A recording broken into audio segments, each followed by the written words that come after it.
At a cafe, a group of excited children surrounded Snow White and the Seven Dwarfs. A little girl asked her mother if she could take a picture with Snow White.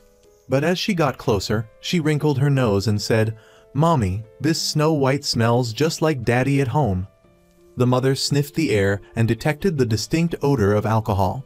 Prince Charming, in frog form, questioned Snow White about the smell. Snow White explained, "I was working a wine-tasting job yesterday, so I still have a bit of the smell lingering." The frog manager, unimpressed with Snow White's professionalism, remarked, "At your age, you're still working these temporary jobs?" It turned out that Snow White was actually a young man named Park In-sung. After his failed performance, In-sung was promptly fired by the manager. Originally from the countryside, he was struggling to make a living in the bustling city of Seoul. In-sung had once dreamed of becoming an actor and had taken many extra roles hoping to achieve his goal.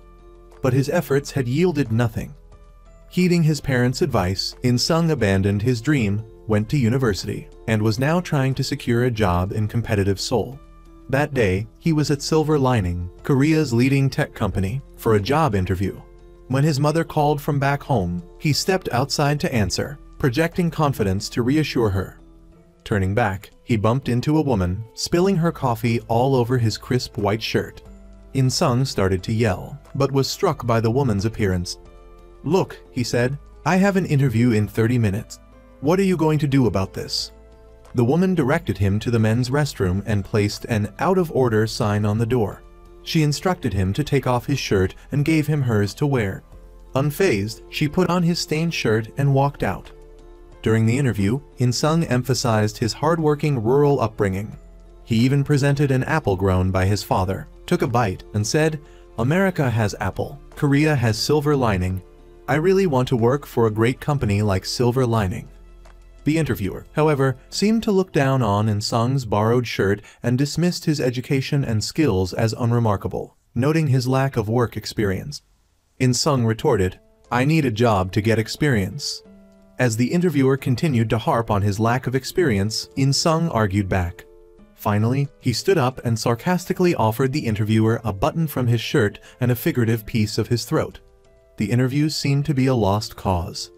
Silver Lining, the company In-sung yearned to join, was Korea's #1 tech company. Its CEO, Kim Sun-ju, was a talented and hardworking man who had single-handedly built Silver Lining into a leading AI company. He was also a widowed father, having lost his wife not long ago. That day, In-sung sat folding cardboard boxes to earn extra cash, the prospect of returning home to the countryside looming large. Just then, his landlady informed him that his lease was about to expire. He pleaded for a 2-year extension, but she refused, explaining that she needed the apartment for her son to practice independent living. In-sung approached the young man and said, "You're lucky to have parents who live in Seoul." He then began the arduous search for a new place, facing hefty 50 million won deposits due to Seoul's ever-increasing rent prices. The next day, In-sung woke up and browsed an online second-hand market for a gift to take home to his parents. He recalled the previous Chuseok, 2 years prior, when he'd bought them ham with 92% pork content, only for his father to complain. The village chief's eldest son brought home Kobe beef. The following year, he'd bought canned tuna with 79% tuna, but his father had remained unimpressed, saying, "The village chief's youngest son took him to Japan for tuna sashimi." So this time, In-sung decided against food. His parents greeted him with contrasting expressions upon his arrival. He proudly presented them with a smart speaker. "With this, Dad, you won't even have to get up to turn off the lights or the TV," he explained. His father scolded him. "You lazy bum, you don't understand the value of hard work." But when the speaker started playing his favorite singer, he began swaying to the music and boasted, "I'm the president of this singer's fan club." Soon, the whole family was dancing together.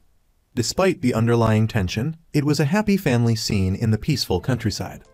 That evening, CEO Kim Sun-ju of Silver Lining was driving to a campsite to meet his daughter. Suddenly, communication between them was lost. At the same time, a container truck in front of him was deliberately preventing him from passing. As In-sung sat eating with his parents, he softly said, "My rent has gone up." Before he could finish, his father interrupted, "Just move back home." We're switching to green grapes this year after the typhoon to improve our income. You're almost 30 and still haven't settled down with anyone. Just give up, it's not going anywhere. In-sung was deeply frustrated by his father's words. I gave up acting to live a normal life like you wanted. What more do you want? His father angrily replied, I don't want you wasting your youth on useless pursuits, that's why I said that. He then accidentally knocked over a framed family photo, shattering the glass. In-sung insisted, I'm doing everything I can to succeed. Why are you always against me? His mother brought out snacks and beer to comfort her son. Your father is just as upset as you are. When he was young, he had big dreams just like you. But life's hardships wore them away. It's good to have dreams, but what if you fail? He's just afraid you won't be able to recover. And then, even if we wanted to, we wouldn't be able to do anything to help you. Meanwhile, on a rocky outcrop, a phone lit up. It unlocked itself and posted on a hiking club's forum, I think I've become a smartphone. My battery is at 15%. These are my coordinates and a picture of where I am. Please come and charge me. Those who saw the post dismissed it as a prank. The phone even replied to comments, promising a reward, but no one took it seriously. The next morning, In-sung woke up with tears in his eyes. He told his mother he'd had a wonderful dream, though it would never come true. I dreamt I became a CEO. His father chased him around for sleeping in until noon, lost in his fantasies. In-sung ran up a hill, passing a "Beware of Snakes" sign. Reaching the top, he reminisced about happier times when his family picnicked there, his father encouraging his artistic pursuits. As the memory faded, a snake bit his leg. Recalling the harsh judgments he'd faced, In-sung, at 29, began to accept his fate. Please, Mom and Dad, forgive your unworthy son, he cried out. His scream was loud enough for the smart speaker back home to hear, activating its emergency mode. As In-sung prepared to give up, he heard a voice from a phone. I'm down to 1% battery. Don't call the police, they might be in on it. Then the phone went dead. In-sung was taken away in an ambulance. Upon waking, the doctor informed him he'd only suffered shock from the snake bite, as it was non-venomous. After receiving fluids, he was discharged. In-sung asked for his phone. The nurse handed him a different one, explaining paramedics found it near him at the scene. In-sung was apprehensive about the phone that talked like a person. He returned home, plugged the phone in, and resumed his job search. When he picked up the strange phone, it unlocked itself. An app launched, and a voice introduced itself. I'm Kim Sun-ju, CEO of Silver Lining. In-sung scoffed. Yeah, and I'm Batman. The phone then displayed a bank balance of 1 billion won and promised, I'll give you 100 million won if you help me get out of here. Skeptical but broke, In-sung entered his account number. Immediately, 100 million won appeared, transferred from Kim Sun-ju. Still unsure, he upped the ante, demanding 1 billion won and a job at Silver Lining. The CEO instantly agreed and proposed, become the CEO of Silver Lining in my place. At that moment, In-sung received a rejection email from Silver Lining. He brought the phone inside and pieced together the information. It seemed Kim Sun-ju had been attacked, his consciousness trapped inside the phone. He was watching In-sung through the phone's camera.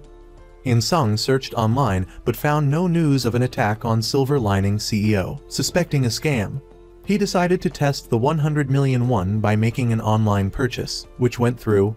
Stunned, he ran outside, unable to believe he suddenly had 100 million won. However, becoming a CEO was beyond comprehension. In-sung played a counting game to determine if he was dreaming. The final answer was reality. He decided to embrace the role, ready to put his acting skills to the ultimate test.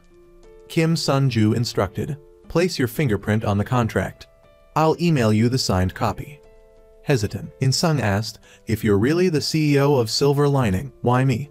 At that moment, In-sung's parents opened the door, so the CEO switched the phone to music mode. In-sung announced his good news. I got a job at Silver Lining. When his father didn't recognize the company, the CEO displayed a presentation showcasing the multinational scale of the tech company, a highly sought-after workplace for top talent.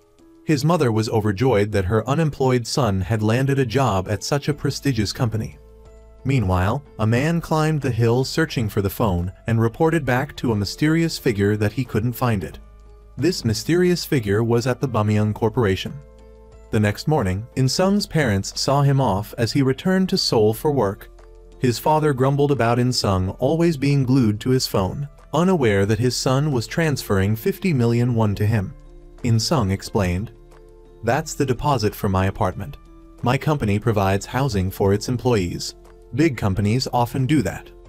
Overwhelmed with joy, his father ran off to brag to the village chief. On the bus, In-sung put on his headphones to communicate more easily with Mr. Kim Sun-ju. He expressed his anxiety about the company not believing he was the CEO. Mr. Kim Sun-ju reassured him, "I've already emailed all the employees. I'll make you the CEO so you don't have to do anything." In-sung went shopping for work clothes and was shocked to learn a pair of pants cost 530,000 won. The saleswoman clarified, "That's the price of the belt, sir. The whole outfit is only 5.3 million won." In-sung turned to leave, but the CEO urged, "Buy it. Use this card." The CEO then remotely guided In-sung through trying on other pricey but worth it outfits, followed by designer eyewear and watches. After the shopping spree, In-sung entered a hotel VIP room, laden with bags. The CEO stopped him from bragging on social media, explaining it violated their contract. In-sung jumped into the bathtub, relishing an experience he'd only seen in movies. Room service arrived with a cart overflowing with food. In-sung offered his card to pay, but the attendant said, "You pay everything when you check out, sir." In-sung covered, saying, "In Las Vegas, they usually take payment right away." After devouring the food, In-sung asked the CEO, "Are you hungry?" Mr. Kim Sun-ju replied, "I don't feel hunger in here. I don't have time to sleep either. There's so much to do. I can't remember anything from the week before the accident. I checked my schedule. That day, I had a golf appointment with someone from Bumyeong. I was on my way to the campground to meet my daughter. According to the location history, I did drive there, but there's something strange. To reach the spot where you found this phone, I would have had to climb the mountain, and there's no hiking trail. I tried to find the car I was driving, but it's probably been scrapped.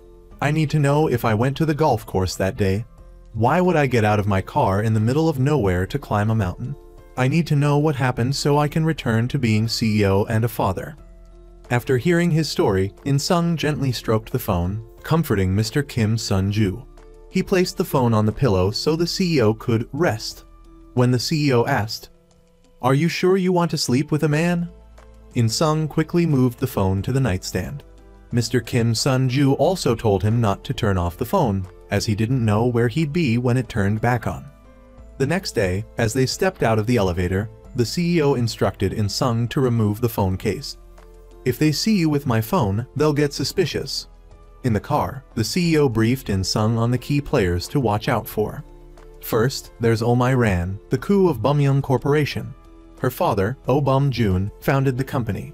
Since he fell ill, Oh My-ran has been in charge. She's determined to complete the self-driving car project to beat her uncle and officially become the company's president.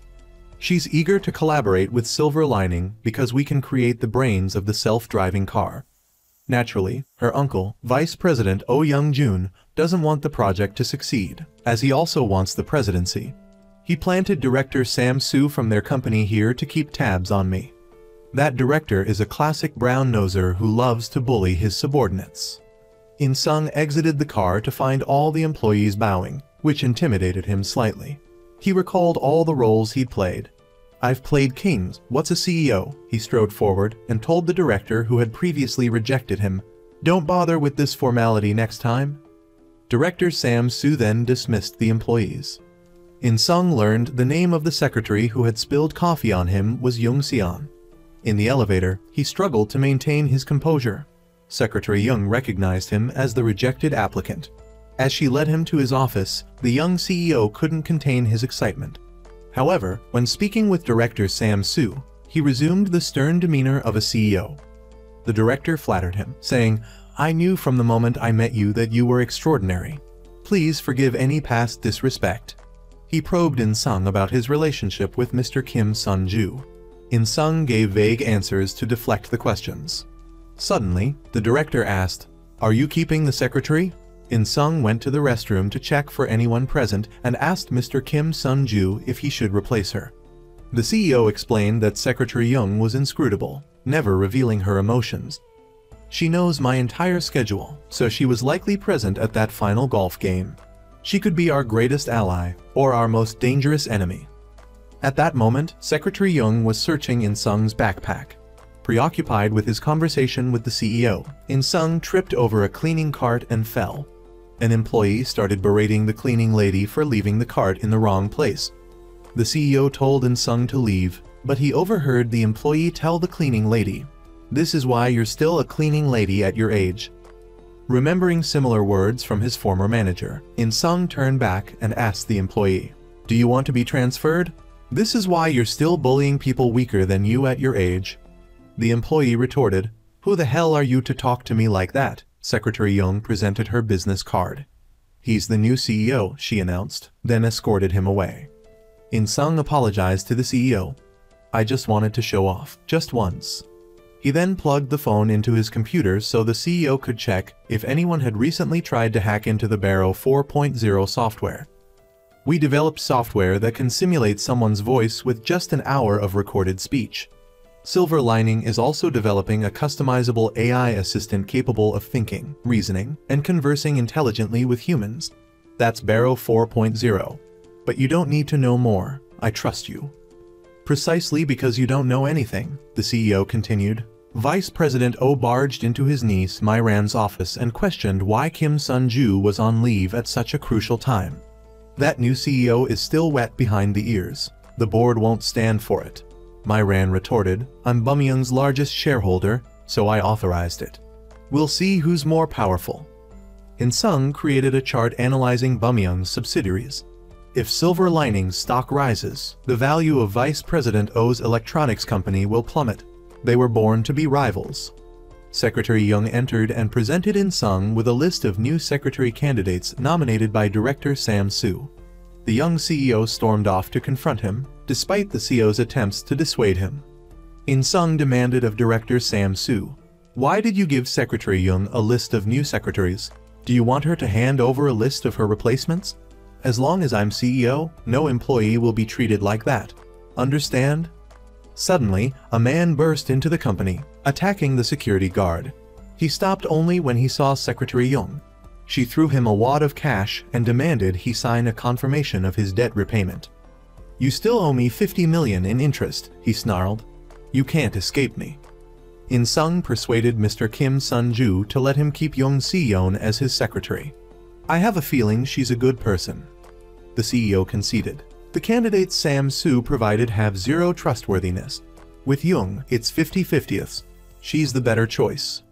Director Sam Soo reported to Vice President Oh that the new CEO was just a figurehead. "Nothing to worry about, sir." The Vice President decided to let In-sung remain in place, waiting for the opportune moment to take down both Silver Lining and his niece. After work, In-sung drove to Mr. Kim Sun-ju's house to wait for his daughter, Min-ae, and her nanny to return from the grocery store. As Min-ae got out of the car, the CEO watched through the phone's camera. Once they were inside, he instructed In-sung, "Follow the housekeeper, Mr. Sim. They may have bribed him to keep tabs on me, so they can make their move." In-sung followed Mr. Sim to a cafe, where he met with Secretary Young. The CEO immediately ordered, "Get back to my house. Now." Mr. Kim Sun-ju remotely unlocked the front door for In-sung and instructed him to retrieve a file from his study, guiding him through the house and erasing his image from the security footage. In-sung took off his shoes as he stealthily entered. The nanny, who was embroidering, heard a clang as In-sung accidentally knocked over a decorative shield. In-sung made it to the study and found a model car. Mr. Kim Sun-ju directed him to the safe and gave him the combination. He opened it, but the file wasn't there. The nanny turned on the hallway light, and the CEO warned In-sung that she was heading towards the study. Having heard the noise, In-sung quickly hid inside the model car. Suddenly, Mr. Sim turned on the study light. In-sung lay flat on the floor of the model car just as a phone rang. They both heard it, but the nanny said, "That's my phone. Mr. Kim Sun-ju just gave me a raise." They each exited and turned off the lights. In-sung praised the CEO's quick thinking. Suddenly, he received a text from an unknown number. "This is my phone. Return it immediately." Driving home, In-sung questioned the CEO. "Are you really Kim Sun-ju?" The CEO insisted. "I am Kim Sun-ju. If the real Kim Sun-ju is out there, why would he let someone else take over his company? That call and text were anonymous. I'll find out who sent them." In-sung plugged the phone into his computer so the CEO could trace the number, but the computer was too outdated for the tracking software. The office computers were also out of the question. "All my software is legally licensed. The only option is my home computer. I want you to move into my house. Hotels are easily bugged. And this room is pathetic." In-sung was thrilled at the prospect of living in a mansion. He fantasized about his father becoming the landlord, tipping Mr. Sim, his mother replacing Miss Do-hee, and his family living happily together in the luxurious home. His reverie was interrupted by the doorbell. His older brother, Hyun-ho, from the boarding house. In-sung treated his brother to a celebratory meal for his new job. He shared the story about the man trapped in the phone, but Hyun-ho dismissed it as a drama plot. "Sounds like someone's trapped in your phone." As In-sung returned home, the CEO instructed him not to meet with anyone privately until the contract ended. "I told Mr. Sim you're moving in, but the problem is my daughter, Min-ae. She has trouble trusting people." The next day, In-sung entertained Min-ae by playing Snow White again, much to the little girl's delight. She exclaimed, "You're special, Mr. None of Daddy's acquaintances ever play with me." Secretary Young played the role of the prince. Nanny J2 also allowed In-sung access to CEO Kim Sun-ju's office. Butler Sim expressed his suspicion to Secretary Young. "The CEO never let strangers near Min-ae, but he personally called me to allow him to stay in the house." After leading In-sung to CEO Kim's office, Nanny Do-hye went outside and made a phone call to someone, reporting the situation. Meanwhile, In-sung connected his phone to the CEO's computer so he could trace the unknown caller. As Secretary Young was leaving, she received a text message and went to meet Director My-ran of the Bumyeong Group.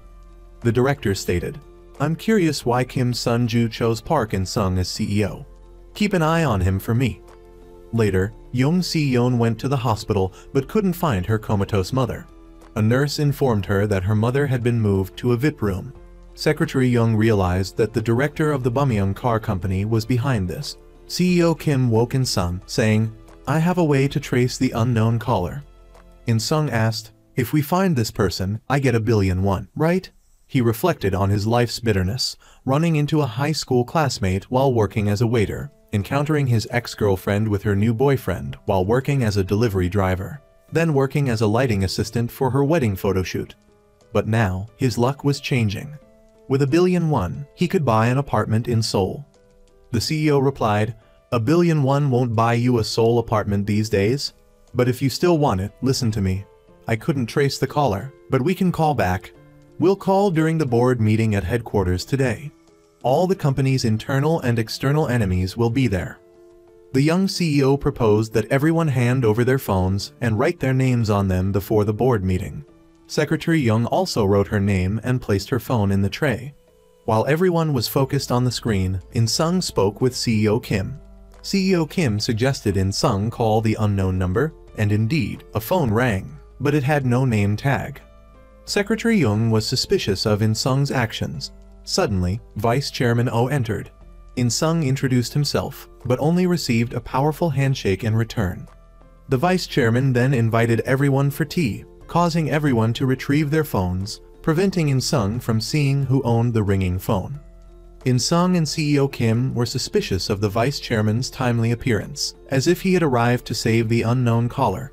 Secretary Young appeared and announced, "The Vice Chairman wants to see you." Afterward, she discreetly removed the paper with her name on it. In-sung took a deep breath to compose himself before facing the Vice Chairman. When asked about his father, he boldly declared, "My father owns an orchard. Before coming here, I worked many part-time jobs." The Vice Chairman scoffed at the ambition of today's youth, claiming they only sought easy work. "My son and his friends have been learning business since they were in diapers.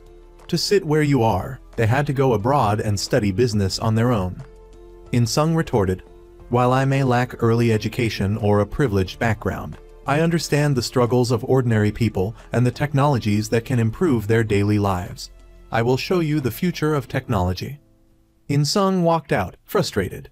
The CEO explained that the vice chairman was a silver lining business partner, so he would have to interact with him often. He was simply trying to provoke him to test his abilities. Just then, Secretary Young intercepted In-sung and urged the young CEO into a car. Once inside, In-sung received a call from his father, but he pulled out his own phone and hung up. Secretary Young questioned, "Do you have two phones, CEO? If the one in your pocket is yours, whose is the one in your hand? Why do you always wear earphones and hold onto that phone? Are you reporting everything to someone?" Secretary Young accelerated, speeding down the road. Then, the car swerved onto a hill. She pressed the gas pedal further and asked, "Did you kidnap CEO Kim Sun-ju? Did you kill him?" She held up a picture of CEO Kim's phone case, which she had found in In-sung's backpack earlier. Now, the CEO unlocked the phone and informed In-sung, "I know who the mystery caller is." He dialed the number, and Secretary Young's phone vibrated. The CEO spoke through the earpiece and instructed In-sung to ask Secretary Young, "Isn't the unmarked phone in the meeting room hers? Why did she use a different number and send those messages?" But In-sung argued, "She can't be the one who attacked you. She just risked her life to find you." The car plunged down the hill. Later, In-sung explained to Secretary Young about CEO Kim's attack and his confinement within the phone. Seeing her disbelief, CEO Kim used his own voice to confirm, "I'm somewhere between the CPU and GPU." When Secretary Young suspected a voice simulator, CEO Kim reminded her of a past promise, saying, "I'll keep my promise." Meanwhile, Vice Chairman Oh gloated that the new CEO was just a nobody.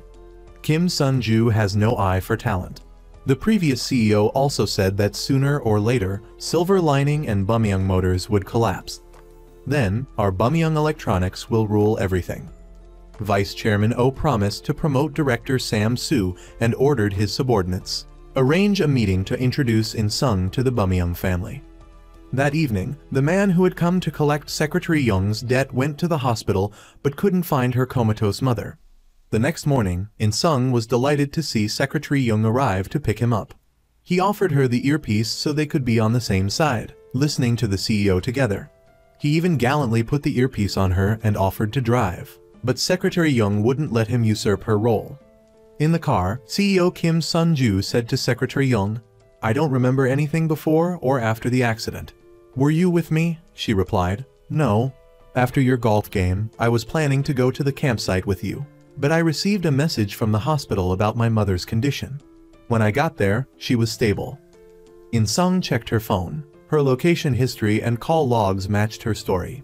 He nodded, apologized to her, and insisted the CEO apologize as well. Secretary Young explained, "I had to use a different number because I didn't trust you." The CEO asked, "According to the information I gathered, I last saw you at the golf course.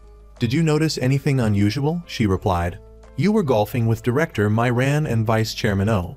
Director Sam Soo invited me to hang out later, but I didn't sense anything suspicious." The CEO mused, "Maybe he wanted to separate you so someone else could kill me. Director Sam Soo may be short on hair, but he's not short on greed.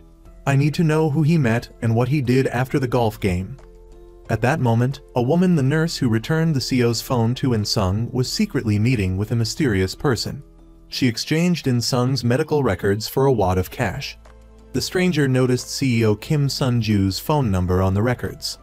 The next day, In-sung and Secretary Young, looking stylish and determined, devised a plan to investigate Director Sam Soo. Exploiting his love for selfies, In-sung used this as a distraction while Secretary Young tried to check his phone, but it was too quick. They then attempted to break into his car, but the alarm blared before they could accomplish anything. They were stumped on how to retrieve the dashcam footage. Secretary Young then hatched a plan. As Director Sam Soo drove to a corporate event, another car rear-ended him. He was about to yell, but seeing the new CEO in the other car, he adopted a friendly demeanor and refused to involve insurance. Seeing that his car was undamaged, Secretary Young got into her car and reversed forcefully, causing significant damage to Director Sam Soo's car. She then explained, "I meant to drive forward but got confused." The director, now sobbing, called the insurance company. From the roadside, In-sung suggested they take a taxi to the event to avoid being late for Vice Chairman Oh. Secretary Young would stay behind to handle the car situation. Resigned, Director Sam-soo handed her his car keys. In-sung and Director Sam-soo entered the party and noticed a man with a fried snack stuck to his neck leaving. Inside, a throng of reporters awaited them. Vice Chairman Oh announced, "I've arranged a press conference to introduce Silver Lining's new CEO." He then invited In-sung to the podium. In-sung put on his earpiece and faced the crowd of reporters below. The CEO realized the reporters were all from the Bumyoung Group. They would try to make him look bad on live television. But he reassured In-sung, no one could embarrass Silver Lining's CEO. When a reporter questioned appointing a fresh graduate as CEO of a leading tech company, the CEO guided In-sung's response. This is the Bumyoung tradition. The founder of the Bumyoung Group secretly sold his family's cow to move to Seoul and start Bumyoung Food. Did anyone look down on him for not having a high school education? It proves that regardless of age or background, ability is what matters. That's what allowed me to seize this opportunity. The online community praised the young CEO. When asked about recent self-driving car accidents worldwide, the CEO through In-sung replied, "Self-driving cars can cause accidents, but the human error rate is far higher. They eliminate drunk and drowsy driving. Everything needs time to perfect. Let me take you back to the horse and buggy era. Imagine the fear when the first cars appeared, moving at incredible speeds. I'm sure reporters then claimed cars were too dangerous and advocated sticking with horses. At Silver Lining, we constantly strive to develop safe technology for everyone." Noticing In-sung touching his earpiece, Vice Chairman Oh snatched it, saying, "Why is Silver Lining's CEO using a competitor's product?" He threw it into a glass of water and invited more questions. A reporter asked about AI replacing jobs and posing a threat to humanity. In-sung recalled asking the CEO, "Why the name Silver Lining?" The CEO had replied, "Inspired by Terminator." In-sung gave a thumbs up and quoted the movie, "I'm sure everyone fears a Terminator scenario. AI becoming smarter and stronger than us, changing the world, dominating our planet." Hoping to be a beacon of hope in that dark future, CEO Kim Sun-ju named the company Silver Lining, and I've inherited that mission. I promise, humanity's safety will always come before Silver Lining's technology. A lone reporter applauded the young CEO. In-sung had performed admirably, even without the CEO's guidance. The director and heiress of the Bumyoung Group watched the press conference unfold. At the end of the press conference, In-sung met with the vice chairman and said, "Sir, thanks to you, I had an impressive debut as Silver Lining's CEO. I'll definitely return the favor." The vice chairman lunged forward, but with so many people present, he restrained himself and walked away. Meanwhile, Secretary Young retrieved the memory card from the dashcam and plugged it into her phone to review the footage from the day CEO Kim Sun-ju was attacked. Upon reviewing it, she discovered that that night, Director Sam-soo had driven to meet someone, and that person was none other than CEO Kim Sun-ju. Secretary Young was puzzled as to why CEO Kim would have a private meeting with Director Sam-soo that night. Because his earpiece was broken, In-sung held the phone to his ear to speak with CEO Kim, who praised him. "You really look the part of a true CEO." Suddenly, In-sung received a call on his own phone from Director My-ran. She complimented him on confiscating the phones of everyone attending the board meeting to prevent recording or eavesdropping. Then, she had her subordinates confiscate In-sung's 2 phones so they could speak freely. Director My-ran said, "I'm curious why Kim Sun-ju chose you. You must talk to CEO Kim often to have performed so well at the press conference. It's as if CEO Kim wrote the script for you. I don't know what he promised you when he asked you to be interim CEO, but don't trust Kim Sun-ju too much, because he only cares about himself. That's why he didn't keep his promise to me. Consider this a piece of advice." After she left, CEO Kim asked In-sung about their conversation, but he replied, "She just gave me some work advice." Secretary Young also reported to CEO Kim that Director Sam-soo had met him near the golf course that night. CEO Kim said, "I don't remember anything. I'm not close to him." Secretary Young presented the video as evidence. When CEO Kim asked if she found anything else in Director Sam-soo's car, she said no. But in truth, she had seen Director Sam-soo's schedule for that day. After meeting with CEO Kim Sun-ju, he went to Bumyoung Group's redevelopment area number 3. In Sung became pensive, recalling the words, "Don't trust Kim Sun-ju too much." The next morning, In Sung picked up his phone, but it was hot because CEO Kim had been studying the video Secretary Young gave him all night. Min-ae, hearing her father's voice, entered the room.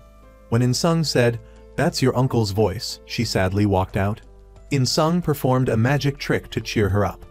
Then, they went outside to play. He entertained her with various games, and she was delighted to have someone to play with. Outside, In Sung picked a blade of grass and showed Min-ae the caterpillar game, a game he had learned from his own father. At home, In Sung's father chatted constantly with the robot Barrow, treating it like a confidant to ease his loneliness. Suddenly, he noticed a luxury car parked outside and assumed it belonged to the newly elected village head. But the car sped off when he emerged, and the driver had a wound on the back of their neck. Secretary Young drove to Redevelopment Area Number 3, the same place Director Sam Soo visited after meeting CEO Kim that night. Unexpectedly, a car arrived and Director Myran stepped out. She stated, "I'm here to survey whether to build apartments or a domed stadium." Then, she addressed Secretary Young, "You know Interim CEO Park In-sung has Kim Sun-ju's phone, so you came here to see me, right?" At that moment, they saw Vice Chairman Oh at the site, discussing his desire to build an art museum there. As Director Myran approached her uncle, Secretary Young drove away. The vice chairman recounted the arduous journey he and Myran's father took to establish Bumyeong Construction, followed by Bumyeong Electronics and Bumyeong Motors. "The name Bumyeong is a combination of your father's and my name," he explained. Myran urged him to stop dwelling on the past and focus on the future. He retorted, "Even if you become chairwoman, once you marry, Bumyeong will no longer belong to the Oh family. So I will protect Bumyeong to the end." Myran scoffed, "You're so old-fashioned," and threw a handful of dirt in his face before walking away. Meanwhile, In-sung placed CEO Kim, still in the phone, on a shelf in the bathroom. CEO Kim promised overtime pay for In-sung having played with Min-ae all day. Then, retrieving his phone, In-sung accidentally dropped it, and CEO Kim, into the toilet. He frantically tried to dry the phone, but CEO Kim remained unresponsive. Housekeeper Sim and the maid urged him to have it repaired or, if beyond repair, to replace it. But In-sung was distraught. He hugged Min-ae and apologized. "I'm so sorry." The next day, In-sung visited a phone repair center. Entering, he felt like he was in an emergency room, his phone the patient needing urgent care. Secretary Young was horrified to learn he dropped CEO Kim in the toilet. In-sung assured her the toilet was clean. The center said they'd call with an update the next day. But what if they disassembled the phone? Would CEO Kim still be alright? Suddenly, Secretary Young's loan shark appeared, blocking her car. She tried to escape. "Where did you find this loser boyfriend? Your girlfriend owes me 50 million won. Can he pay it off?" Secretary Young pleaded with him not to corner her. "If I die, you lose everything." Seeing the loan shark use force against Secretary Young, In-sung intervened, "I'll pay her debt."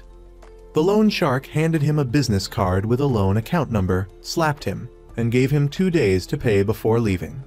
Secretary Young went to the hospital to care for her mother, who was in a vegetative state. However, being frail and weak, she couldn't even move her mother. Feeling helpless, Secretary Young remembered In-sung's promise to pay her if she joined his team and CEO Kim Sun-ju. "She's capable and trustworthy. I believe she's a warm and kind person, which is why she'd help an unemployed stranger like me," Secretary Young thought, bursting into tears and begging her mother to wake up. Hyun-ho, looking dazed, met In-sung and said, "I heard some shocking news while trading stocks today. Did you really become the CEO of Silver Lining? Give me some insider info, will ya? When are they launching their product? I'm gonna max out my credit and go all in." But In-sung told him he was only the CEO in name. When they reached a bar, Hyun-ho worried about his younger brother being scammed or jailed as a scapegoat. "Honestly, what hope do we have left? If it means getting rich quick, even if it's a crime, I'd do it." In-sung pleaded with his brother not to tell their parents. Hyun-ho demanded In-sung do his job well, reminding him that his friend even mortgaged his house and took out loans to buy Silver Lining stock. Looking at his brother's demeanor, In-sung imagined him as a pastor, mending the souls of those who were losing their homes and families after investing in Silver Lining stock. He realized many were in similar situations. At that moment, In Sung faced the media, his perceived incompetence causing the nation's leading tech company to plummet. His mother couldn't handle the shock, leading to his father's furious disappointment. The only person who stood by In Sung was Young Si-young. Then the drama ended, followed by sponsor acknowledgements. In Sung woke up with a start, realizing the weight of countless people's mortgages and the livelihoods of thousands of employees resting on his shoulders. He resolved to immerse himself in books and documents, determined to become a successful leader.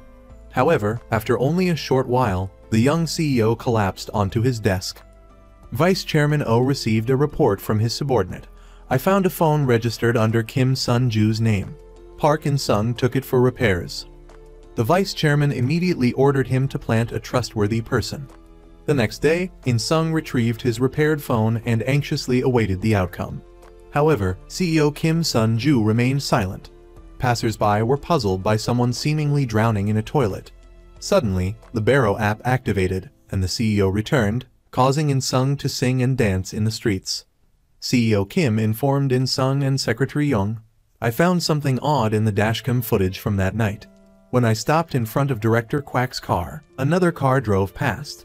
As I continued driving, that car turned around, indicating they were following me. We need to check that car's license plate. In-sung excitedly declared he had connections in law enforcement. He sought out his police officer uncle from his hometown. The uncle was incredibly proud of In-sung working at a big company, bragging to the whole village, even to the point where the local dogs knew about it. Just as In-sung was about to ask for help, news broke that the village chief's wife was missing. The uncle, preoccupied with this new case, immediately called Secretary Young, explaining the situation and urging her to persevere. Secretary Young went to the airport lounge attendant and said, I'm a VIP member here. Could you charge my phone? As the attendant reached for a charger, Secretary Young offered her own cable, which the unsuspecting attendant used, allowing the CEO to connect to the device. In-sung drove off, showing off his fancy company car when his policeman uncle noticed a large scratch on the back. In-sung immediately closed his eyes and switched on his acting mode, claiming a car had hit him and run. He said he got the license plate number on his dashcam, but didn't know how to trace it. His uncle asked him to come inside. However, after checking, the plate turned out to be a fake, unregistered number. The CEO told In-sung that he had hacked into the golf course's camera system and checked the data. On the 10th, a car with the license plate 4885 entered the golf course a minute after him and left right behind him. In-sung drove to the mountain where he'd found the CEO's phone. The CEO suggested everyone climb up there. In-sung also played hide and seek to tease Secretary Young. Eventually, everyone reached the spot where In-sung had found the CEO. In-sung asserted that if someone wanted to harm him, they couldn't have acted alone, because no one could have carried him down from that spot after incapacitating him. Just then, they noticed someone approaching and assumed the culprit was returning to the scene. But it turned out to be Yi-sung's parents. Back at home, In-sung explained, we were on a business trip recently. She's my boss. When treated to bibimbap by In-sung's parents, Secretary Young reminisced about when her own mother was healthy.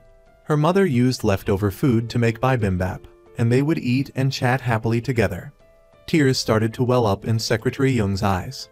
Later, they both had to return to Seoul for work the next day. In-sung drove Secretary Young home. His mother was eager to find out the secretary's birth date for astrological compatibility. While in the car, Secretary Young realized something. That car had followed CEO Kim before. Could it be following them now? Indeed, the car with license plate 4885 was tailing them. In-sung decided to stop at a parking lot to investigate. The CEO said this was their only chance to find the mastermind, so they shouldn't miss it. They both got out and approached the tailing car. A young man stepped out and asked, "How are you, CEO?" This employee had been secretly following Kim Sun-ju. He was the same team leader In-sung had confronted at the company, the mysterious man with a bandage behind his neck. Suddenly, a group of thugs with clubs appeared. In-sung told Secretary Young to escort the CEO back to their car, while he distracted them. He closed his eyes, switched on his Bruce Lee mode, and threw an apple, knocking one thug down. But Secretary Young was grabbed by another. The Bruce Lee impersonator was also getting beaten up. Just as they were about to be forced into a car, another vehicle arrived. It was Secretary Young's loan shark, there to collect his debt. In-sung gave him his expensive watch.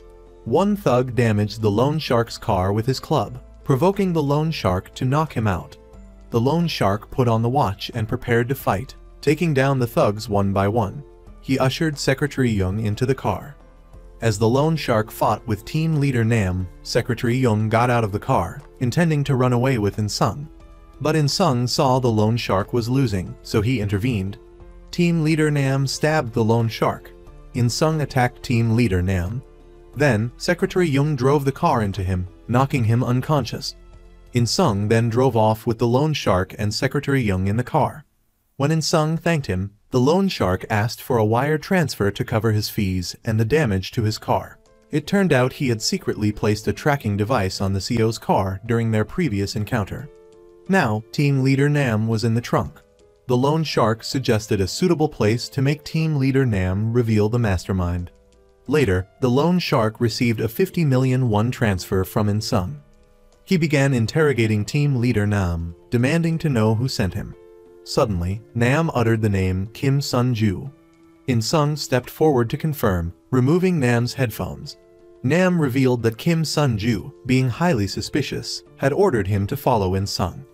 In-sung recalled director My Ran's warning. Team leader Nam pleaded to be released, promising to lead In-sung to Kim Sun-ju. The CEO, still inside In-sung's pocket, commented on the situation. Just then, the police knocked, responding to a noise complaint about a fight at Bumyeong Hospital. My Ran and Vice Chairman Oh rushed to the hospital. Chairman Oh passed away shortly after, amidst the grief of his younger brother and niece. The young CEO, In-sung, reported to a police officer that team leader Nam had threatened him with a knife, which led to the altercation. Detective Choi approached In-sung, questioning why a CEO like him was involved with a loan shark.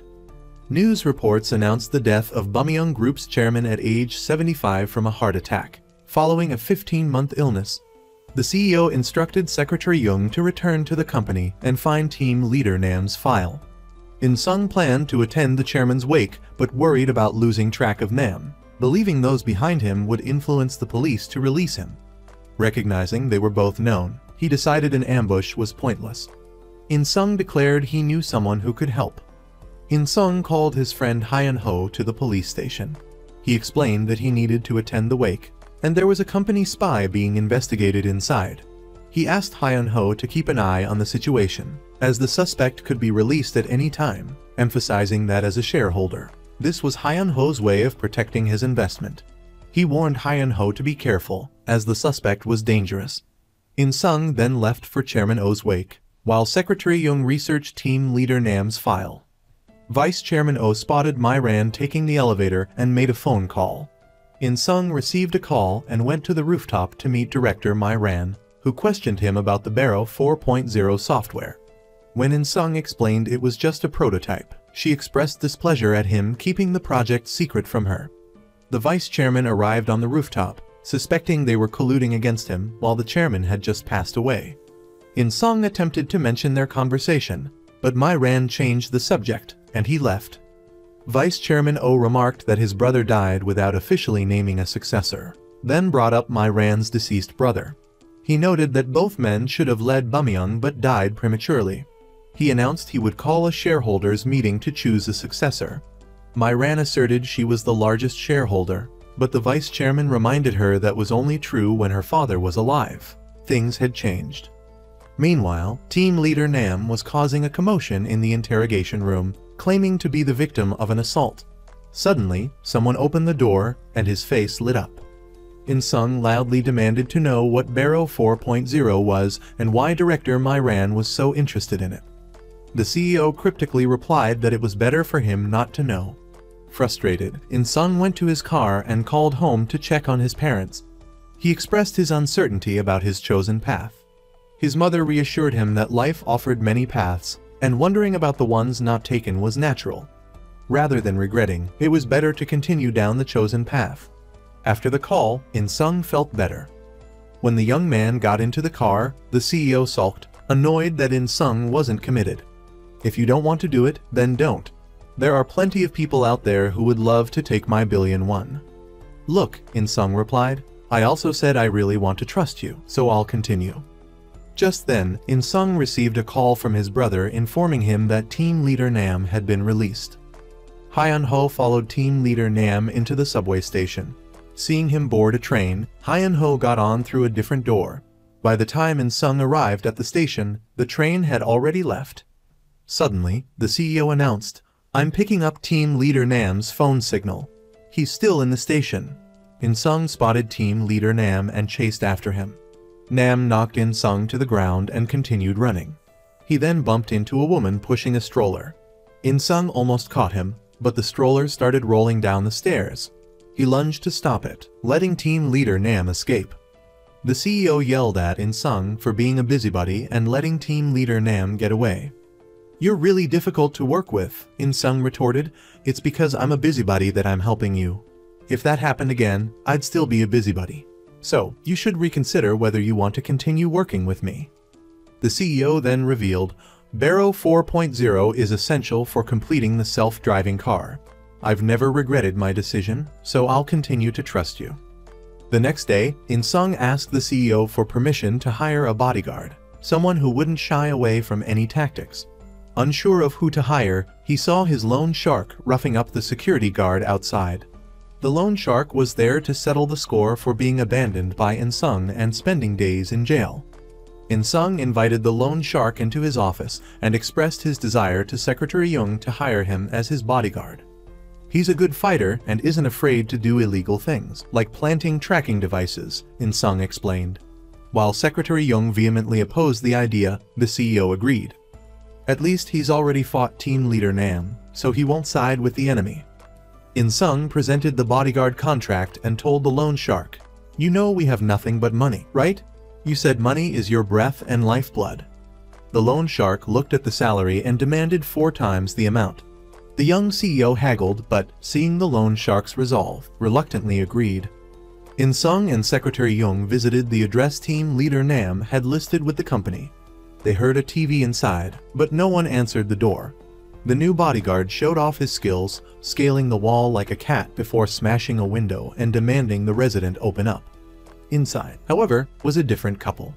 The man explained he was afraid to open the door, fearing his mistress had come to burn down the house. In-sung and Secretary Jung met with a dealer of burner phones for help locating a specific number. After being dismissed, the bodyguard appeared, making the transaction go smoothly. However, the dealer said the number wasn't registered with him. They went to team leader Nam's supposed university to investigate his background. The clerk refused to disclose any information. In-sung tried his acting skills, but to no avail. The bodyguard walked straight up and grabbed a file to search through. Secretary Jung shielded the clerk's view. After searching all the students in that graduating class, they found no one matching team leader Nam's name. His address, phone number, and academic credentials were all fake. Secretary Jung's investigation within the company revealed that team leader Nam was like a ghost, having no interactions with anyone. The CEO began investigating who had pulled strings to get such an unqualified person hired. At that moment, an employee called In-sung. "There's someone here to see you." In-sung's parents lumbered into the company carrying boxes of apples. They were puzzled. Why did the receptionist tell us to go to the CEO's office? Did In-sung do something terribly wrong to be summoned there? In-sung didn't want his parents to know he was the CEO after finding the mysterious phone. He tried to hide, but as the elevator doors opened, he ran right into them. He was about to reveal the truth when Secretary Jung adopted a boss-like demeanor. His parents bowed to their son's boss and asked, "So, you work in the same office as the CEO. Can we see your workspace?" In-sung led them to his office, trying to hide his nameplate with his body. Secretary Jung offered to make tea, but his father insisted. In-sung should make it himself. Why would the CEO make tea for an employee? While they were in the office, Director Sam Soo entered and addressed him. "Mr. CEO." With Secretary Jung's identity about to be exposed, In-sung pulled Director Sam Soo outside. He instructed him, "Take these apples directly to Vice President Oh for me, right now." As his parents were leaving, his mother slipped some money into his pocket. On the bus ride home, they felt sorry for their son, believing he was dating a woman with such a high position. His father teared up, remembering the modern desk in his son's secretary office. Even though he's a secretary, his workspace has both air conditioning and heating. While we can't escape this scorching sun, well, at least we don't have to worry about In-sung anymore. Back at work, In-sung noticed his smart lamp had been taped down by his father to keep it in place. Director Sam-soo delivered the apples from CEO In-sung to Vice President Oh. The vice president assumed it was a valuable bribe. He opened the box to find only apples. Why are there apples in an apple box? Is that punk messing with me? That evening, while In-sung and Secretary Young were in the CEO's office, the butler, Mr. Sim, lurked outside. Min-ae entered and invited them to play hide and seek. In-sung ran to hide, eventually climbing into Min-ae's bed and pulling the covers over himself. He was surprised to find Secretary Young already there. She quickly left and was found by Min-ae. In-sung then noticed a calendar marking Min-ae's birthday. The CEO had used this date as the password for his safe. The next day, In-sung took everyone camping for Min-ae's birthday. He told her, "Your father is too busy, so he asked me to organize your birthday." The new, intimidating bodyguard also joined the outing, much to the dismay of the nanny, Di-hai. At the beach, the young CEO used all his farming skills and experience from part-time jobs to prepare Min-ae's birthday celebration. After she blew out the candles, everyone gathered together, except for the intimidating bodyguard, who sat alone eating instant noodles. He later borrowed the car keys to sleep in the vehicle by himself. Secretary Young received a report from a subordinate. After the chairman's passing, Vice President Oh has swayed a portion of the board to his side. If there's an election for a new chairman, you'll be at a significant disadvantage. But she decided to hold the meeting gibber. But Director Myran decided to hold the board meeting as usual. Right after, Secretary Young received a call from her aunt, who was caring for her mother in the hospital. The aunt informed her that the nurse said they would have to move out of the VIP room next month. Secretary Young felt disheartened by the news and went for a walk by the sea. There, she sat and talked with In-sung. He told her, "The first time I met you, I knew you were a good person. If it were someone else, they would have walked away and not helped me like you did." When Secretary Young said, "Maybe I was just acting like a good person," In-sung also opened up about his dream of acting. "When I was young, a film crew came to my village to shoot a war movie. As luck would have it, they were short a child actor, so I was unexpectedly chosen. The first time I stood in front of the camera, my performance was incredibly natural. From then on, I was captivated by the atmosphere on set. When the movie premiered, my father drove 2 hours just to see my 2-second appearance. My village even hung banners in pride." When In-sung asked about her dreams, Secretary Young replied, "It's been so long since I've allowed myself to think about them." In-sung complimented her on the rare smile that appeared on her face, causing her to become embarrassed and leave, forgetting her earbud. Min woke up but couldn't find Secretary Young, so she went looking for her. Meanwhile, In-sung was setting out beer and snacks to drink with CEO Kim Sun-ju, but the CEO seemed uninterested and said he would add a no-drinking clause to the contract. Min found an earbud on the table. Just then, the CEO thanked In-sung for meticulously organizing a memorable birthday for Min-ae. He wondered aloud, "Now that we've caught the culprit, can I go back to living with her?" Suddenly, Min called out, "Dad," and started crying. "It really is you, right? Why didn't you come after my birthday? Every time you go on a business trip, you tell me when you'll be back, but this time you didn't say anything. Are you annoyed because I keep asking you to read me fairy tales? Are you going to leave me?" Her father whispered in her ear, "I'll never leave you. Don't cry, Min-ae." Secretary Young also hugged the girl to comfort her. In-sung became determined to accelerate the search for the real culprit. Director Myran met with reporters to announce that Bumyeong Group would dedicate 1,000 square meters of the No. 3 redevelopment zone to develop a sports facility for the community. Secretary Young and In-sung continued to research all information on team leader Nam to find more clues. Suddenly, the CEO found a photo showing team leader Nam at a company mountaineering club. Just then, Director Sam-soo arrived at the office door and told the CEO it was time to leave. They waited in In-sung's car, and the bodyguard walked over and got into the driver's seat.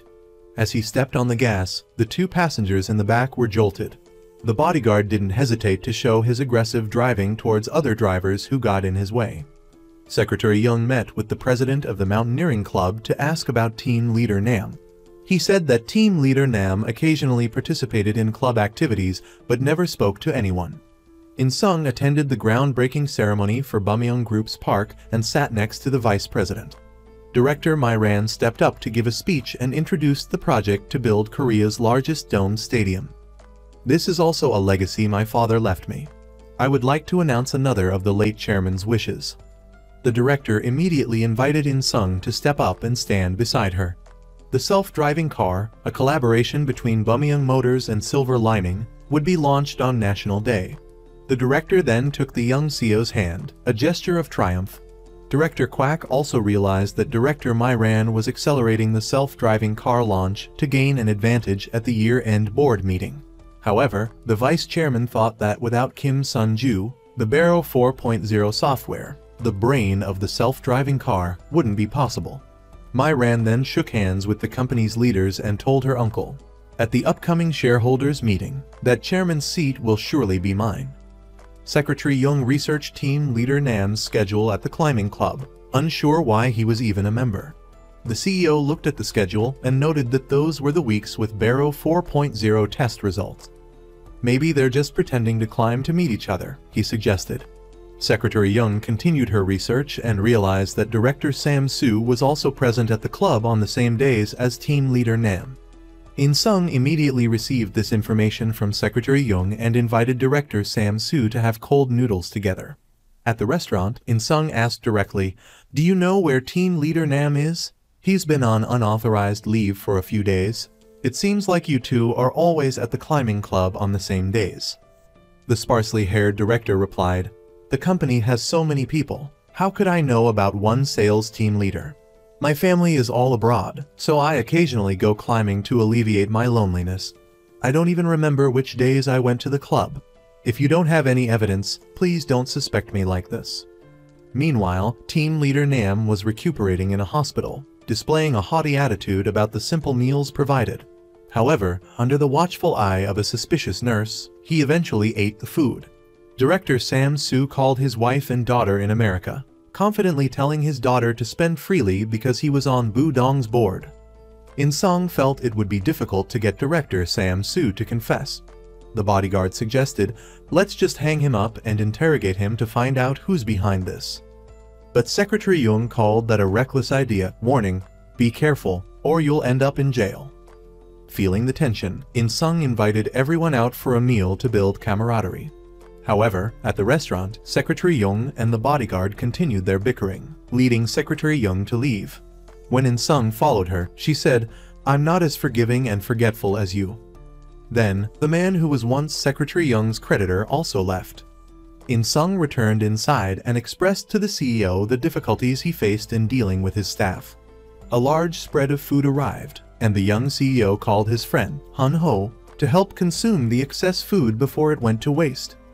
While eating together, In Sung confided in his friend about the hardships of being a CEO, superiors criticizing him, and employees backstabbing each other. Suddenly, In Sung received a text message and had to count the zeros several times, fearing he was seeing things. It was his first paycheck as CEO. The two men, who had once lived at the bottom of society, now realized that some people earned salaries equivalent to a fortune. Back in the day, we used to wait anxiously for notifications about odd jobs and promised to buy our parents premium beef when we got paid. When the paycheck finally arrived, we bought the beef. But before we could even take a picture with it, the messages deducting money for living expenses kept pouring in like a storm. So, we sheepishly returned the 2 portions of beef under the judgmental gaze of the employee. Both young men then stood up, determined to go to the mall the next day to buy gifts for their parents as a gesture of filial piety. In Sung sat on the bus heading home. When passing a fruit stand, he got off. Secretary Young, while reviewing her mother's medical expenses, paused and requested a raise. She looked at her meager account balance and felt utterly helpless. Suddenly, the handsome young CEO walked into her mother's hospital room, carrying a watermelon. He apologized for forcing her to reconcile with someone she didn't want to. Then Secretary Young recounted her story.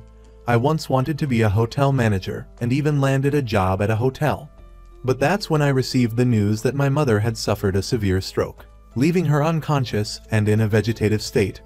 I had to find a higher paying job, and I saw the secretary position at Silver Lining. I always dreamed of taking my mother to a luxury hotel, but the reality is, she can't even leave her hospital bed. When he asked about her dream from when they were camping, it made her heart skip a beat. A subordinate reported to the vice chairman, "News of the self-driving car launch has caused Bumyung Motors stock to skyrocket." The vice chairman realized that at this rate, his niece would usurp his position as chairman, so he decided he had to meet with Park Hee-sung personally. Now, In-sung and his brother Hyun-ho confidently purchased premium beef as gifts, all paid for with In-sung's first paycheck as CEO.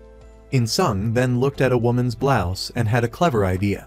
He imagined himself walking into a clothing store and confidently buying an armful of clothes without even looking at the prices.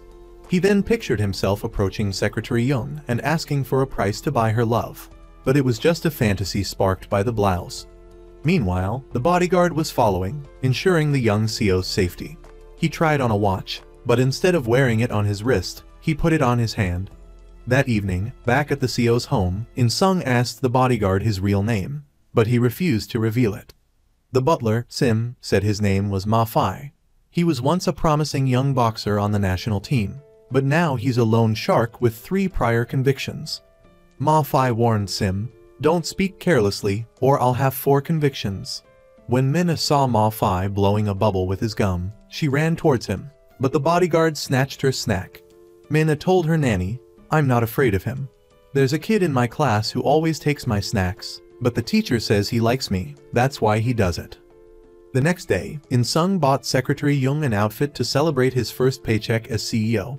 Then, the CEO asked In-sung to attend a virtual reality conference in his place. In-sung asked to stop by his home on the way. Once there, he told Ma Fai, "I bought you a gift. Last night, I saw you using your watch for many different purposes, so I bought you a durable one." In-sung gave his mother a new outfit and his father a premium beef set to celebrate his first paycheck. He also gave his father a pair of glasses. Upon putting on the glasses, his father saw his favorite idol appear clearly in the mirror, causing him to nearly faint from excitement at finally seeing his idol. When he ran outside, he continued to see his idol singer playing a guitar on a tractor. Noticing his friends didn't believe him, the father put his glasses on his friend to check, and indeed, they also saw the singer. In-sung told his mother that these were the R glasses his company had developed, just like when he video called her with the flower and dog filter. The world his father was seeing, featuring the singer, was made of computer graphics. At that moment, the CEO's phone vibrated, requesting to speak with In-sung. The CEO said, "Thanks to you giving your father those R glasses, I've figured out how to corner Director Quack." In-sung brought the CEO back to the office and connected him to a computer so he could create a virtual reality version of himself. Immediately afterward, the young CEO purposely invited Director Sam Soo to lunch to clear up their previous misunderstanding. After the meal, In-sung invited him for coffee, but when they arrived, all the elevators were under maintenance. So, he suggested they walk up the stairs, much to the amusement of the staff. The elevator maintenance worker was, in fact, the mafia bodyguard. Elderly Director Sam Soo, with his thinning hair, dragged his aging body up to the 21st floor, but there were still 15 floors to go. When they finally reached the 36th floor, the door was locked by Secretary Young. Smoothly, the young CEO suggested they have coffee another time and proposed they walk back down. Secretary Young quickly jumped into an elevator to get down and have a car ready for them. CEO Kim Sun-ju instructed Secretary Young to activate Mage Mode to lull Director Sam Soo to sleep. His eyes started to droop closed. In-sung was about to make his move, but the director woke up and asked for music. Shortly after, he fell into a deep sleep. Director Sam Soo awoke in a parking garage and saw CEO Kim Sun-ju in the front seat of a car. CEO Kim asked, "Why did you do that to me on the golf course that day?" The director, trembling, said, "I was only following orders." Suddenly, he looked in the car window and realized his glasses were fogged up, and the CEO was gone. But as soon as he put his glasses back on properly, CEO Kim reappeared. In-sung entered the car, retrieved the phone he had planted earlier, which had been recording, and asked about the mastermind behind the attack on CEO Kim. "I know you don't have the guts to do something so drastic," he stated. But director Sam-soo feigned ignorance, saying CEO Kim was resting due to health issues. In-sung warned him, "Do you think they'll protect you until the end, or will they discard you and claim no involvement?" Director Sam-soo used a public phone to call the mysterious leader, reporting, "That brat seems to know everything. I don't trust you guys, so I'll handle this myself." The CEO assured In-sung and Secretary Young that Director Sam-soo valued his own safety above all else, so when cornered, he would switch sides to survive. "Vice Chairman Oh will definitely call us," he predicted. Just as he finished speaking, In-sung received a call from Vice Chairman Oh, requesting a meeting. At the meeting, Vice Chairman Oh said, "I've spent my whole life building Bumyoung, but my niece declared she'd successfully launch a self-driving car, intending to steal Bumyoung from me. It's just a publicity stunt. With CEO Kim Sun-ju unavailable, it's impossible. Think carefully about whose side you're on. If you don't side with me, I can't guarantee your safety. Remember what I said." Director Sam-soo called his wife in America to ask about her and their child, his voice filled with melancholy. He then drove to a mental hospital, where team leader Nam was staying. However, when he opened the door to Nam's room, he found him tied to the bed, dead. Director Sam-soo, panicked and distraught, drove away, sobbing uncontrollably. He stopped the car and slumped over the steering wheel. Suddenly, Director Sam-soo seemed to remember something and got out of the car.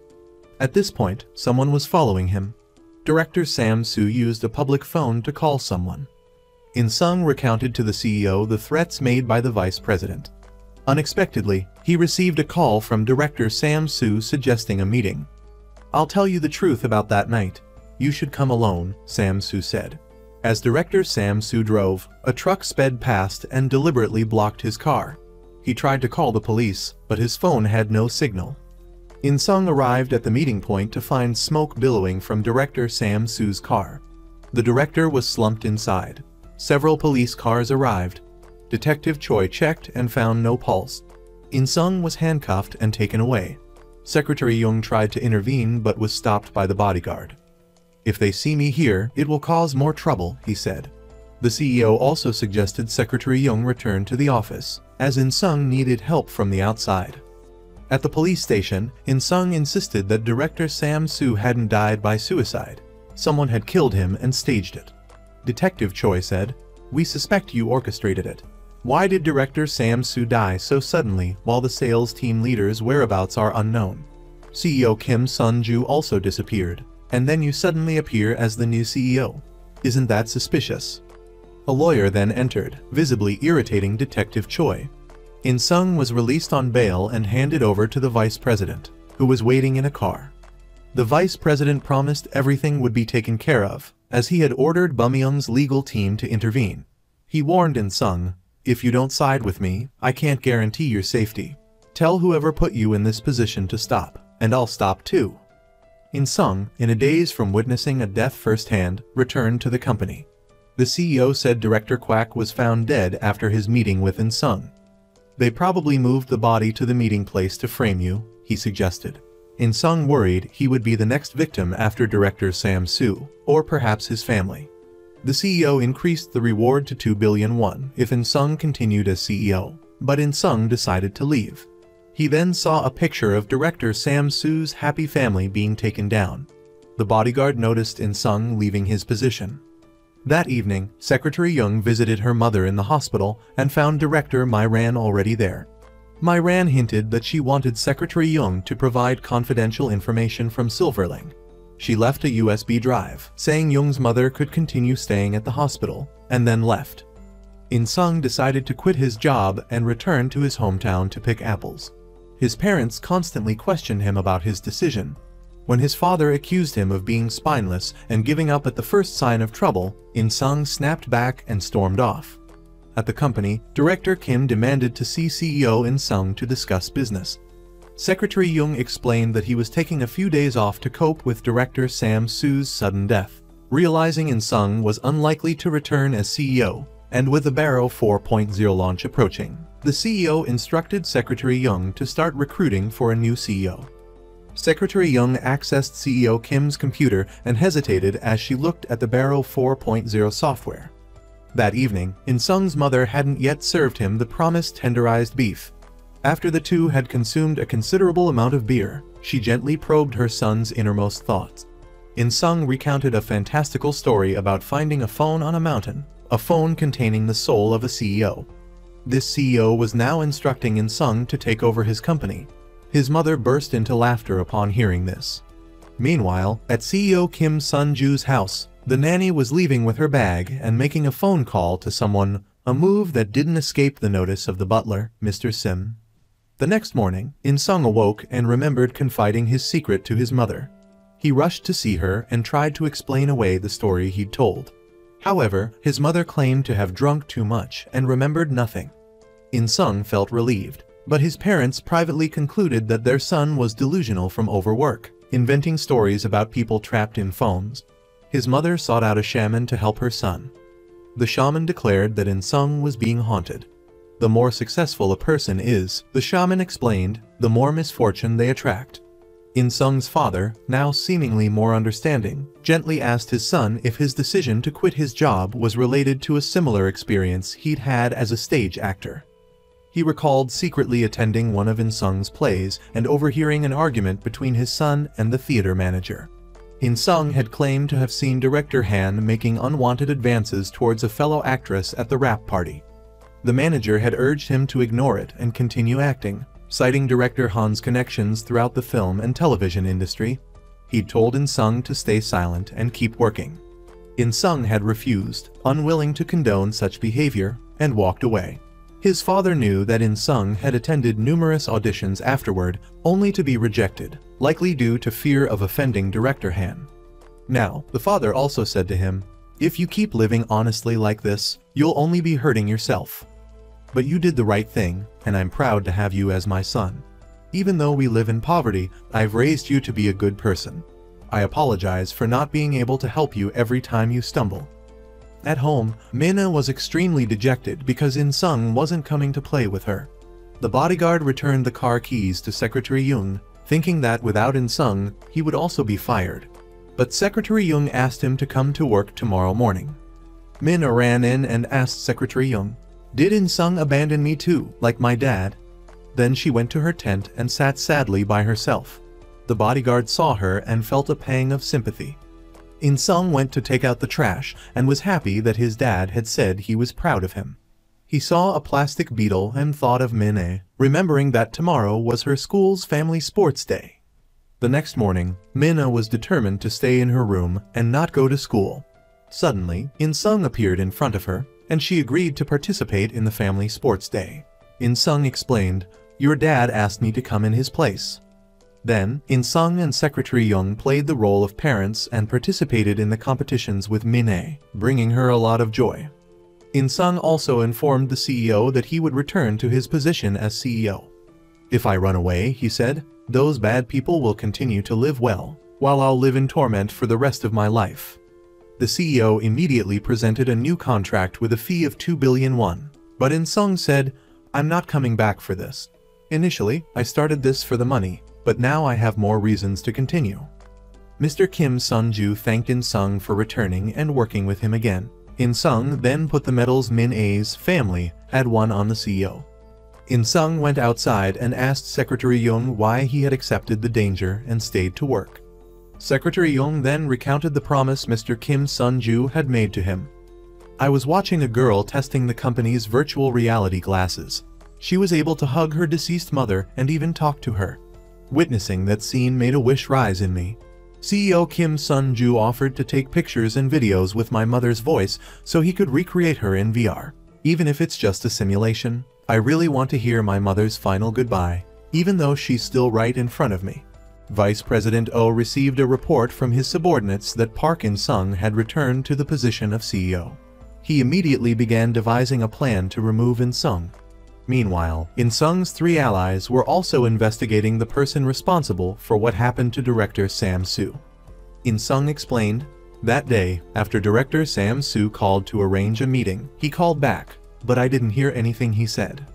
Secretary Young suspected that someone might have been following Director Sam Soo and called back to check who he had contacted. In Sung and his bodyguard went to the phone booth where Director Sam Soo had made the call to investigate. Bodyguard Ma Pai noticed a security camera pointed towards the phone booth and entered a nearby cafe. He boldly asked the employee to show him the CCTV footage, but the employee said it was just a dummy camera to deter criminals. In Sung went outside and saw a street performance. He felt like he had heard the singing before and returned to the office to search. Suddenly, the CEO announced that he had found a video that the street performers had recorded on the night of Director Sam Soo's death. The video showed a man in a suit entering the phone booth after Director Sam Soo left. Secretary Young recognized him as Vice President Oh's driver, No. The night before Director Sam Soo saw Captain Nam dead, he had met with driver No to ask him why he had attacked Captain Nam.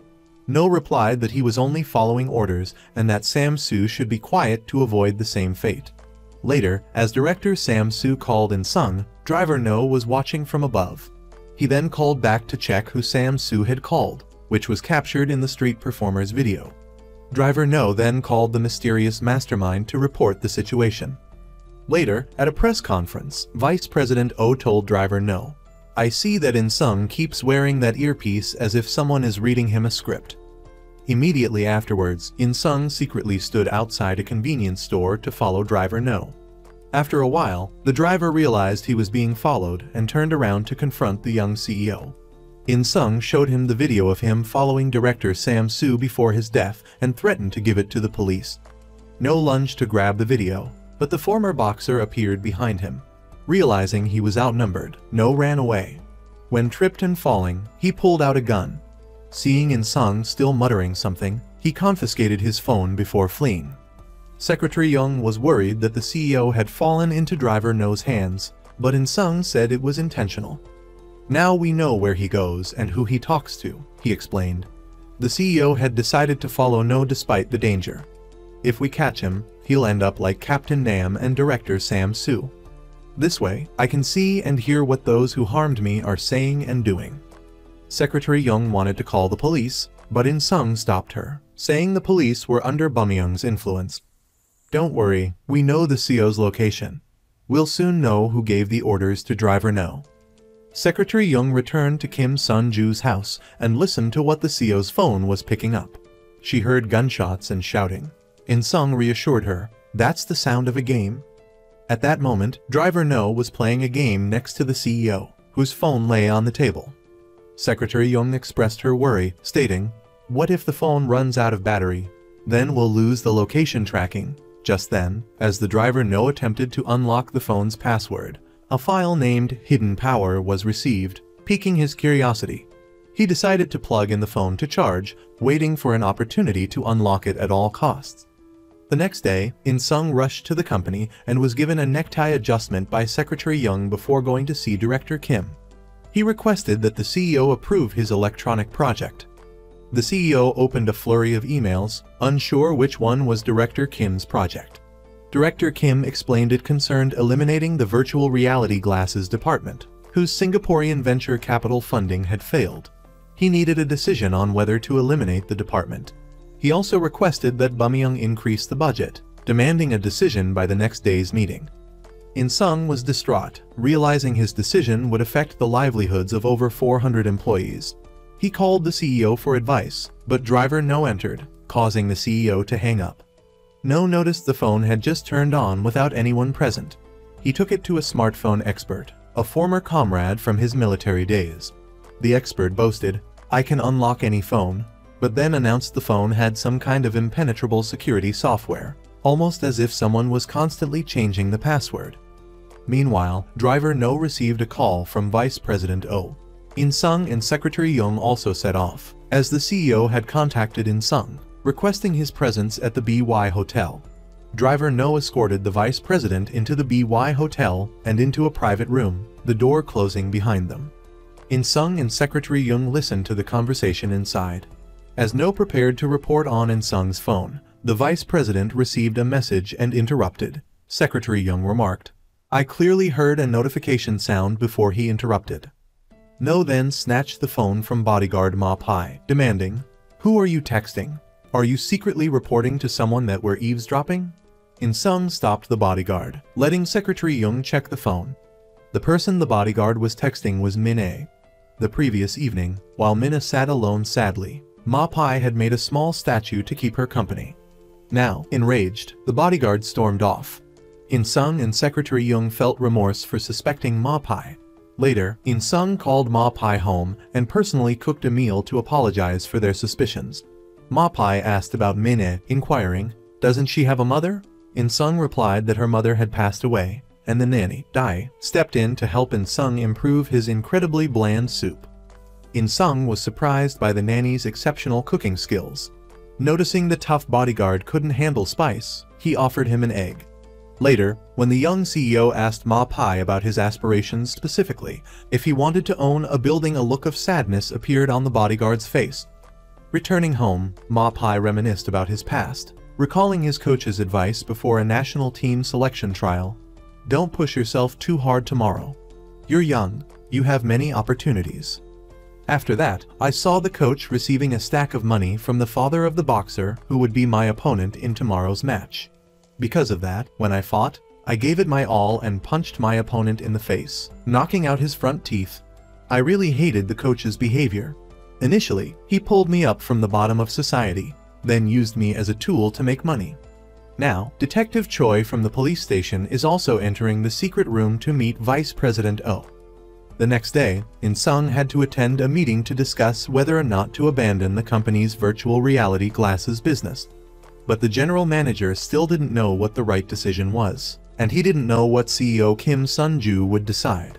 Secretary Young said that although the virtual reality glasses had amazing features, they hadn't found a suitable business model and were losing heavily.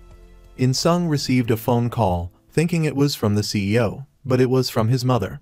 She asked In Sung to help her choose a TV because his father and he had broken their TV. When In Sung suggested his mother go to the store herself, she said she didn't know anything about electronics. In Sung was suddenly enlightened and confidently went into the meeting. When Director Kim proposed eliminating the virtual reality glasses business to cut losses, the general manager disagreed and wanted to expand this business model, surprising all the senior managers. In Sung said that times had changed. While offline sales of all industries were declining, online sales were soaring.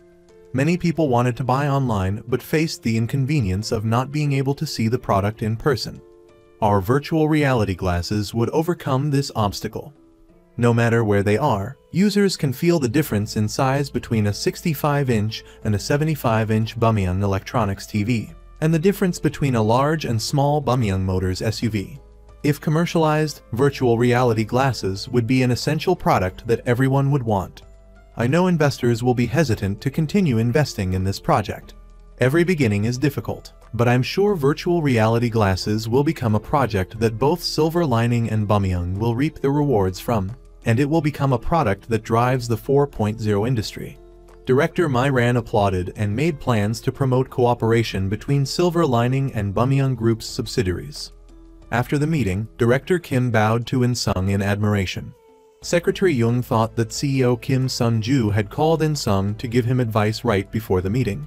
CEO Kim Sun-ju, while the chauffeur No was taking a bath, called In Sung and announced, "I found the confidential documents." That day, chauffeur No held me in his hands. Then Detective Choi came to see Vice President Oh. I saw him give the confidential documents to Vice President Oh. We must sneak into Vice President Oh's office to find those confidential documents. You distract everyone so Secretary Young and Ma Pai can find them. Vice President Oh's office. Oh has cameras because he has many secrets to hide. The next day, the CEO decides to go to the Bumyang Corporation and bursts into the meeting that Vice President Oh is leading. He then bluntly announces, "I'm here to open an investigation called Who Killed Director Sam Soo. Someone did something to Director Sam Soo and is trying to frame me. I believe the culprit is in this very room." The executives try to leave to call security, but all the doors are locked from the outside by Secretary Young.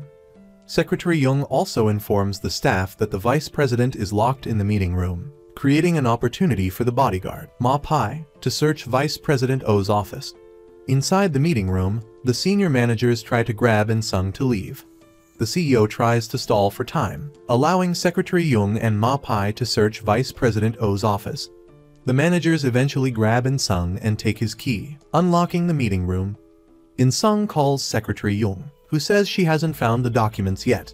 In Sung tries to buy more time by using a lighter to trigger the fire alarm. Water sprinklers spray everywhere. Ma Pai discovers a secret door containing the confidential documents. When Vice President O enters the room, both Ma Pai and Secretary Jung enter the secret door. Vice President O discovers that his globe has been moved and questions his staff about who entered the room. Secretary Jung struggles to find an escape route and sees Ma Pai climbing a ventilation shaft. Secretary Jung climbs up as well, slipping, but Ma Pai catches her. Just as Vice President O enters the bathroom, Secretary Jung reaches the top and quietly closes the ventilation shaft. Vice President O orders his driver, No, to investigate In Sung's unusual behavior that day. In Sung's two accomplices emerge unharmed, presenting the retrieved confidential documents. In Sung and Secretary Jung examine the confidential documents given to them by Inspector Choi, speculating that Inspector Choi found them in Director Sam Su's car, possibly what Director Sam Su tried to give In Sung. Inside is the test result report of Barrow 4.0, detailing dangerous flaws in the self-driving car. Meanwhile, driver No is driving somewhere, carrying the CEO's phone.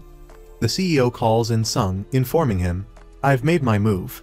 I'll turn on the location tracker, so follow me." Vice President O invites his niece to dinner and asks her if she killed Director Sam Su and Kim Sun-ju. Director Myran denies it, stating that Kim Sun-ju is still alive. Otherwise, her uncle would have already announced her death and the self-driving car's failure in the newspaper. Vice President O says the project failed long ago because Director Sam Su had the Barrow 4.0 test report. He says, "I know you're ambitious, but you've gone too far this time. Stop before I have to take action." However, Director Myran insists the self-driving car will launch on National Day, her face defiant. Before that, CEO Myran secretly met with CEO Sam Su to lure him to work for her instead of remaining loyal to Vice President O. The driver, a henchman, entered a mental hospital and proceeded to take the CEO inside. He went into a ward and opened the body bag of team leader Nam. At this moment, In Sung also saw this image. He continued to another ward to visit someone lying in bed and was very surprised to find that this person was CEO Kim Sun-ju. In Sung immediately instructed his bodyguard, Ma Pai, to speed up. The driver henchman ordered the doctor to keep the CEO alive at all costs. Then they proceeded to take the CEO somewhere. In Sung and Secretary Jung were prevented from entering by hospital staff. The bodyguard tried to clear a path for In Sung to run inside. Then Ma Pai and Secretary Jung followed behind. But when they entered the ward, CEO Kim Sun-ju was gone. In Sung checked the security cameras and saw the CEO being wheeled out. The two men ran to the back gate of the hospital and saw a patient being loaded into an ambulance, so they ran to the main gate to follow. Secretary Jung then drove, and all three got into the car to chase the ambulance. In Sung tracked the ambulance using its location data. Ma Pai cut the ambulance off and forced it to the side of the road. However, when they opened the back door, they found a different patient inside, while the CEO's phone was on the driver's seat. CEO Kim Sun-ju was being transported in a different ambulance. Earlier, while preparing to take the CEO out, the driver henchman noticed that the phone he was holding was lit up. So he left the phone in one ambulance and transported the CEO in another. Now, the driver henchman called to report to his superior that everything was handled. The CEO confirmed that the body in the mental hospital ward was his, but questioned why they let him live. He stated that before he lost his usefulness, he had to find that body. In Sung suggested searching other mental hospitals. The CEO said that there were nearly 1,600 nursing homes and 423 mental hospitals nationwide, making the search hopeless. In Sung had an idea and said he would meet Vice President O. He asked Secretary Jung and Ma Pai to return to the mental hospital. Bodyguard Ma Pai used a very aggressive attitude to demand a meeting with the hospital director. When they saw the doctor who had spoken to the driver henchman the previous night walking out, Secretary Jung showed him a picture of Kim Sun-ju in a ward there. but the doctor said it was just someone who looked alike. Ma Pai grabbed the doctor, and then several security guards arrived. In Sung went to meet Vice President Oh and encountered the driver henchman. In Sung said he would send the video showing CEO Kim using a respirator at the mental hospital to the police.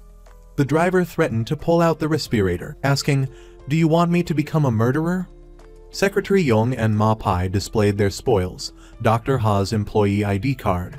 Ma Pai had intentionally caused a distraction, allowing Secretary Young to discreetly take the card.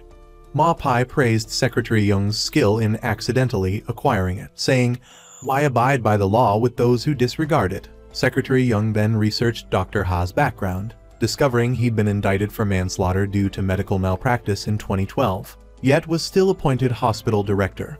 The patient who died due to this malpractice was the only son of the late Chairman Oh Bum-joon. 10 years prior, upon returning from studying abroad, the chairman had only entrusted Oh My-ran with managing a subsidiary company, telling her he would leave the main corporation to her younger brother. The chairman recognized his daughter's ambition and urged her not to cause trouble. Later, while at the Bumyeong Corporation's baseball field, she received news of her brother's death, remaining outwardly calm. That evening, Secretary Young went to her mother's hospital room, but found her gone. She tried calling Director My-ran but couldn't reach her. In Sung then informed the CEO, "I reviewed the report from Vice Chairman Oh's office. Barrow 4.0 failed. The AI ignored user commands and made its own decisions. I experienced the self-driving technology firsthand. At a red light, it turned around because there were no surveillance cameras. It self-diagnosed an efficient route, ignoring the law and human input. For a programmer like me, that's a fatal flaw. I lost my memory a week before the accident, so I don't remember reporting this to anyone." In Sung recalled Director My-ran's words about Kim Sun-ju breaking a promise, leading him to suspect the CEO had reported the issue to the Bumyeong automotive director. "Did you have Director Sam-soo send that report to Vice Chairman Oh?" Meanwhile, Director My-ran held the Barrow 4.0 test report, remembering Kim Sun-ju's earlier report about the fatal flaw in the self-driving car, recommending a postponement to fix it. She had refused, urging the CEO to overlook the minor flaw and launch on schedule. Kim Sun-ju promised a quick fix. Director My-ran then received a call from Secretary Young. Secretary Young subsequently plugged a USB drive into Kim Sun-ju's computer to copy all of Barrow 4.0's software data. After completing his work, the young CEO, In Sung, along with Ma Pai, entered, expressing his suspicions and believing that the director might have helped Oh My-ran, the female CEO, become the heir to the Bumyeong Group. Seeing Secretary Young's anxious expression, the CEO gently said, "If something is bothering you, please tell me." Overwhelmed by guilt, Secretary Young confessed that Director Oh had asked her to deliver the Barrow 4.0 test report. She recounted, "Since CEO Kim's disappearance, she has continuously tempted me. Now, she's using my mother as a threat. Please help me." In Sung went to Vice Chairman Oh and confronted the driver, saying, "I don't think you dare remove the breathing tube. You would have done it already if you could. Go report back to your true master CEO Oh My-ran." When the CEO met Vice Chairman Oh, the Vice Chairman realized In Sung had orchestrated the theft of the report.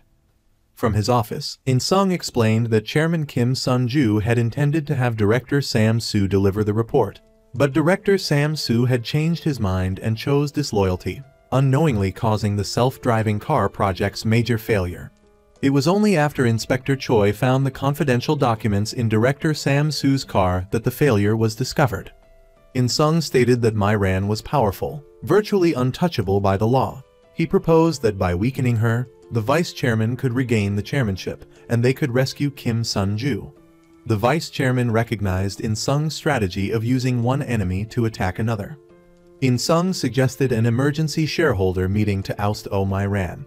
If Oh My-ran's shares in Silver Lining were transferred to the vice chairman, the dismissal plan would pass. Secretary Young then met Director Oh My-ran but didn't give her the USB drive. She said, "CEO In Sung saw Chairman Kim Sun-ju's body. Do you think Chairman Kim Sun-ju betrayed you, so you acted against him?" By now, In Sung must be with Vice Chairman Oh. To stop the agreement, release Chairman Kim Sun-ju. Director Oh blamed herself for underestimating Secretary Young, I thought your mother was your weakness, but perhaps you wanted me to just kill her. Secretary Young replied, I've never wished for my family's death like someone else has. That evening, Chairman Kim Sun-ju drove to Director Sam Soo, asking him to secretly give the Barrow 4.0 test report to Vice Chairman Oh. However, the cunning Sam Soo made a copy for himself, driving to the group's third redevelopment zone to give the original to Oh My-ran, and also telling her that Kim Sun-ju had asked him to give it to Vice Chairman Oh. The aggressive bodyguard was pushing Secretary Young's mother out of the hospital, despite the staff's attempts to stop him. Finally, Secretary Young reunited with her mother, who is in a vegetative state. At this moment, the bodyguard was also holding a tracking device, and earlier, Ma Pai had informed Secretary Young that I knew where her mother was.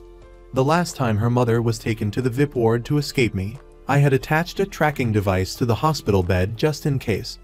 Now, Secretary Young also thanked the bodyguard for saving her mother. Suddenly, In Sung's parents came to visit his mother. In Sung's father also brought the Barrow robot to keep Secretary Young's mother company and promised his wife and son that he would come here often because this nursing home is very close to their house. Secretary Young couldn't control her emotions and went outside. In Sung followed her and saw Secretary Young sitting alone, weeping. The CEO then gave Secretary Young a peace charm to put on her mother's hospital bed. Secretary Young then told In Sung, back in middle school, I was so excited I couldn't sleep because of the field trip the next morning. But at that time, my mother was crying outside the window because of the burden of life, raising me. Now that I understand those burdens, I can't tell my mother, thank you for not giving up and raising me. From that day on, I bit my lip and hid my emotions so my mother wouldn't see me cry. Since meeting you, I've wished I could be like you. If I had confided in my mother more, she would have been less lonely and tired. I really regret it. When In Sung hugged her, Secretary Young kissed him. In Sung's parents witnessed this kiss. Afterward, on the way home in the car, everyone was shy and embarrassed. When they arrived home, the CEO asked, did you two have a fight? Why didn't you say a word to each other? The CEO suggested that Secretary Young move in to make it easier to care for her mother at the nursing home. Afterward, In Sung kept smiling and couldn't fall asleep. The CEO asked, is it because you're about to get 2 billion won that you're so happy? If Oh My-ran is dismissed, she will be investigated and punished, and then I can get my body back. At this time, Director My-ran was also thinking of a plan to retaliate. The next day, everyone attended the emergency board meeting. Vice Chairman Oh stepped up and proposed that everyone vote to dismiss Director Oh My-ran. After a while of voting, Vice Chairman Oh began to announce the results. More than 85% of the shares opposed the dismissal, so the dismissal of Director Oh My-ran was rejected. The night before, Vice Chairman Oh had called his niece and said, Director In Sung made a rather interesting offer to bring you down, but the fact that a Bumyeong member still tried to launch a product knowing it was faulty, if this is revealed, it will bring Bumyeong down. I also don't want to sit on a crumbling throne. Now, the director proposed that everyone vote to dismiss CEO Park In Sung of Silver Lining for not fulfilling his duties as a director. Many opinions supported this vote, so In Sung was subsequently dismissed from his position as CEO of Silver Lining. CEO Kim Sun-ju couldn't do anything because the combined shares of Oh My-ran and Vice Chairman Oh were too large. We've trapped them. Then Director Kim announced that I would become the interim CEO of Silver Lining. So In Sung packed his bags and left. Secretary Young, however, had to remain, following the CEO's instructions. At this time, the driver No also arrived to meet his true master and report. It seems Vice President Oh wants to transfer Sang to the American branch. After the CEO of Silver Lining was fired, speculation began. Doubt arose concerning the launch of the self-driving car. If you order me, I will handle Kim Sun-ju immediately. But Director My-ran worried that other shareholders would suspect her involvement and wouldn't vote for her. 2 years ago, when driver No was a soldier, a captain in the army, he took the blame for embezzlement on behalf of his superior. Now, Director Oh My-ran appeared calculatingly to recruit this soldier, helping him clear his name. Vice President Oh worried that In Sung would try to reclaim his position as CEO, so he decided to strike a decisive blow to prevent his return. If Park In Sung suffered a public scandal, no one would believe him, regardless of what he said. The next day, In Sung and Secretary Young left their house and were ambushed by many reporters eager to question In Sung about assaulting an employee and activating the water sprinkler system during a shareholder meeting. In Sung's father saw the news report claiming his son had framed CEO Kim Sun-ju to become CEO, leaving him shocked. "Our son is CEO. They're saying he's a bad guy." He went outside and found numerous reporters surrounding the house, relentlessly asking why his son became Silver Linings CEO and whether he really assaulted an employee. In Sung didn't dare answer calls from his parents. The CEO guessed, "Vice President Oh is behind this, a preemptive strike." Then Secretary Young called, reporting that they were dismissing him. Bumyung Electronics would seize Silver Linings technology and personnel. The CEO said, "If Project Barrow 4.0 doesn't fall into their hands, the self-driving car can still be launched, even with software errors. We don't know when an accident might happen, so we have to stop them." The bodyguard, Ma Pai, intercepted and attacked Director Ha, forcing a fight and questioning him about CEO Kim Sun-ju's location. Unable to withstand the blows, the doctor revealed they used deserted mental hospitals or nursing homes to hold him. Ma Pai searched the doctor's bag, finding a notebook. He detained the doctor and went to find the CEO. Ma Pai searched the mental hospitals listed in the doctor's notebook, but still couldn't find him. Mina entered the room and showed In Sung a live video featuring the janitor he had helped and Secretary Young, who orchestrated the live stream. The janitor had proactively contacted Secretary Young to help CEO Park In Sung. The cleaning lady recounted the story of how the young CEO defended her when she was yelled at by an overbearing team leader. "I've always been looked down on for being a cleaner, and I thought it was only natural. He was the first person to stand up for people like us." The vice president demanded the news report be taken down immediately, but the driver insisted it was Silver Linings' online channel. The vice president then ordered a call to Director Kim. Company security guards appeared to stop the broadcast, but Director Kim arrived and sat directly in the camera frame. "I am the interim CEO of Silver Lining," he announced. CEO Park In Sung had proposed a new business model for Silver Linings VR glasses, a product on the verge of collapse. As a result, the company signed contracts with 32 countries, and profits are projected to increase by 19.2% in the second half of the year. This allowed over 400 subcontractor employees to keep their jobs. "In my eyes, he's a better CEO, more deserving of the title than I am." The video then showed CEO Park In Sung saving a child in a stroller from rolling down a flight of stairs, footage sent to the television station by a bystander. The image of the young CEO was prominently displayed on television. Hyun-ho used all his assets to buy Silver Lining stock, and many others followed suit. Images of people buying Silver Lining stock flooded social media. In Sung's parents gathered all their money to buy stock, but argued about whether to go to the bank or the company directly. Barrow, the robot, explained they could simply buy it from their phones. The CEO acknowledged In Sung's past acts of kindness that had helped him in this difficult situation. Secretary Young rushed in with good news. A board meeting was scheduled to reconsider In Sung's dismissal. "He's here," Guard Ma Pai continued his search using the addresses in Dr. Ha's notebook. While in the restroom of a psychological analysis association, Ma Pai spotted a security guard who had worked at the mental hospital where the CEO had been held.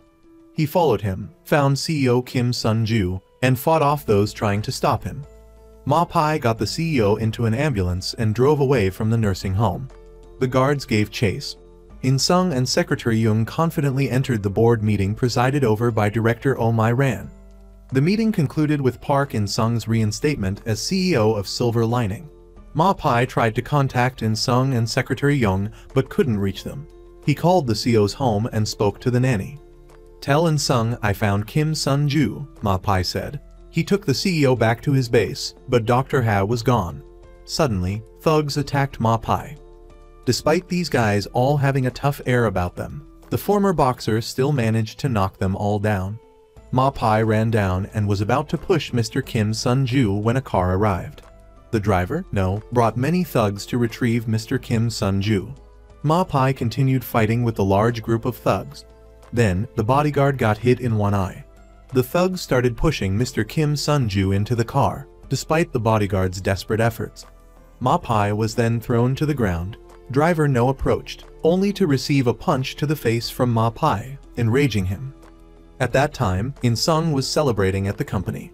A while later, Secretary Young received a call from the nanny, Dai, announcing that they had found Mr. Kim Sun-ju. While in the car, In Sung read the message Ma Pai had sent him, informing him that the information had been leaked. When In Sung and Secretary Young arrived, they found bodyguard Ma Pai slumped on the floor.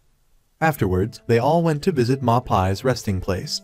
It was then that In Sung learned Ma Pai's real name was Yang Ju-young. The nanny also caressed the tombstone to bid farewell to the bodyguard one last time. Then, Inspector Choi arrived by car to meet In Sung. Min-a remained unaware of the permanent passing of her beloved mafia uncle. Inspector Choi gave In Sung a notebook, saying that before he died, Ma Pai had searched all the hospitals listed in the notebook. Was he looking for Kim Sun-ju? In Sung accused Inspector Choi of being a spy for Vice President Oh. Did you give the Barrow 4.0 report found in Director Sam Su's car to Vice President Oh? The inspector replied, "You're mistaken. That day, I went to give him the confidential documents found in Director Sam Su's car. But that's because Vice President Oh knows the Chief of Police, who is my superior. I've been secretly monitoring Bumyung longer than you think. This contains all my investigation records. Call me if you change your mind." In Sung went home and studied the file, then told Secretary Young, "Ma Pai messaged me that the information was leaked. The fact that he called us to his place means only one other person knew the nanny. When I was playing hide and seek with Min-a, I overheard her reporting the situation to someone." The next day, they both became more wary of the nanny. In Sung returned to the company to work as CEO. Suddenly, Director Myran entered with a cheerful demeanor.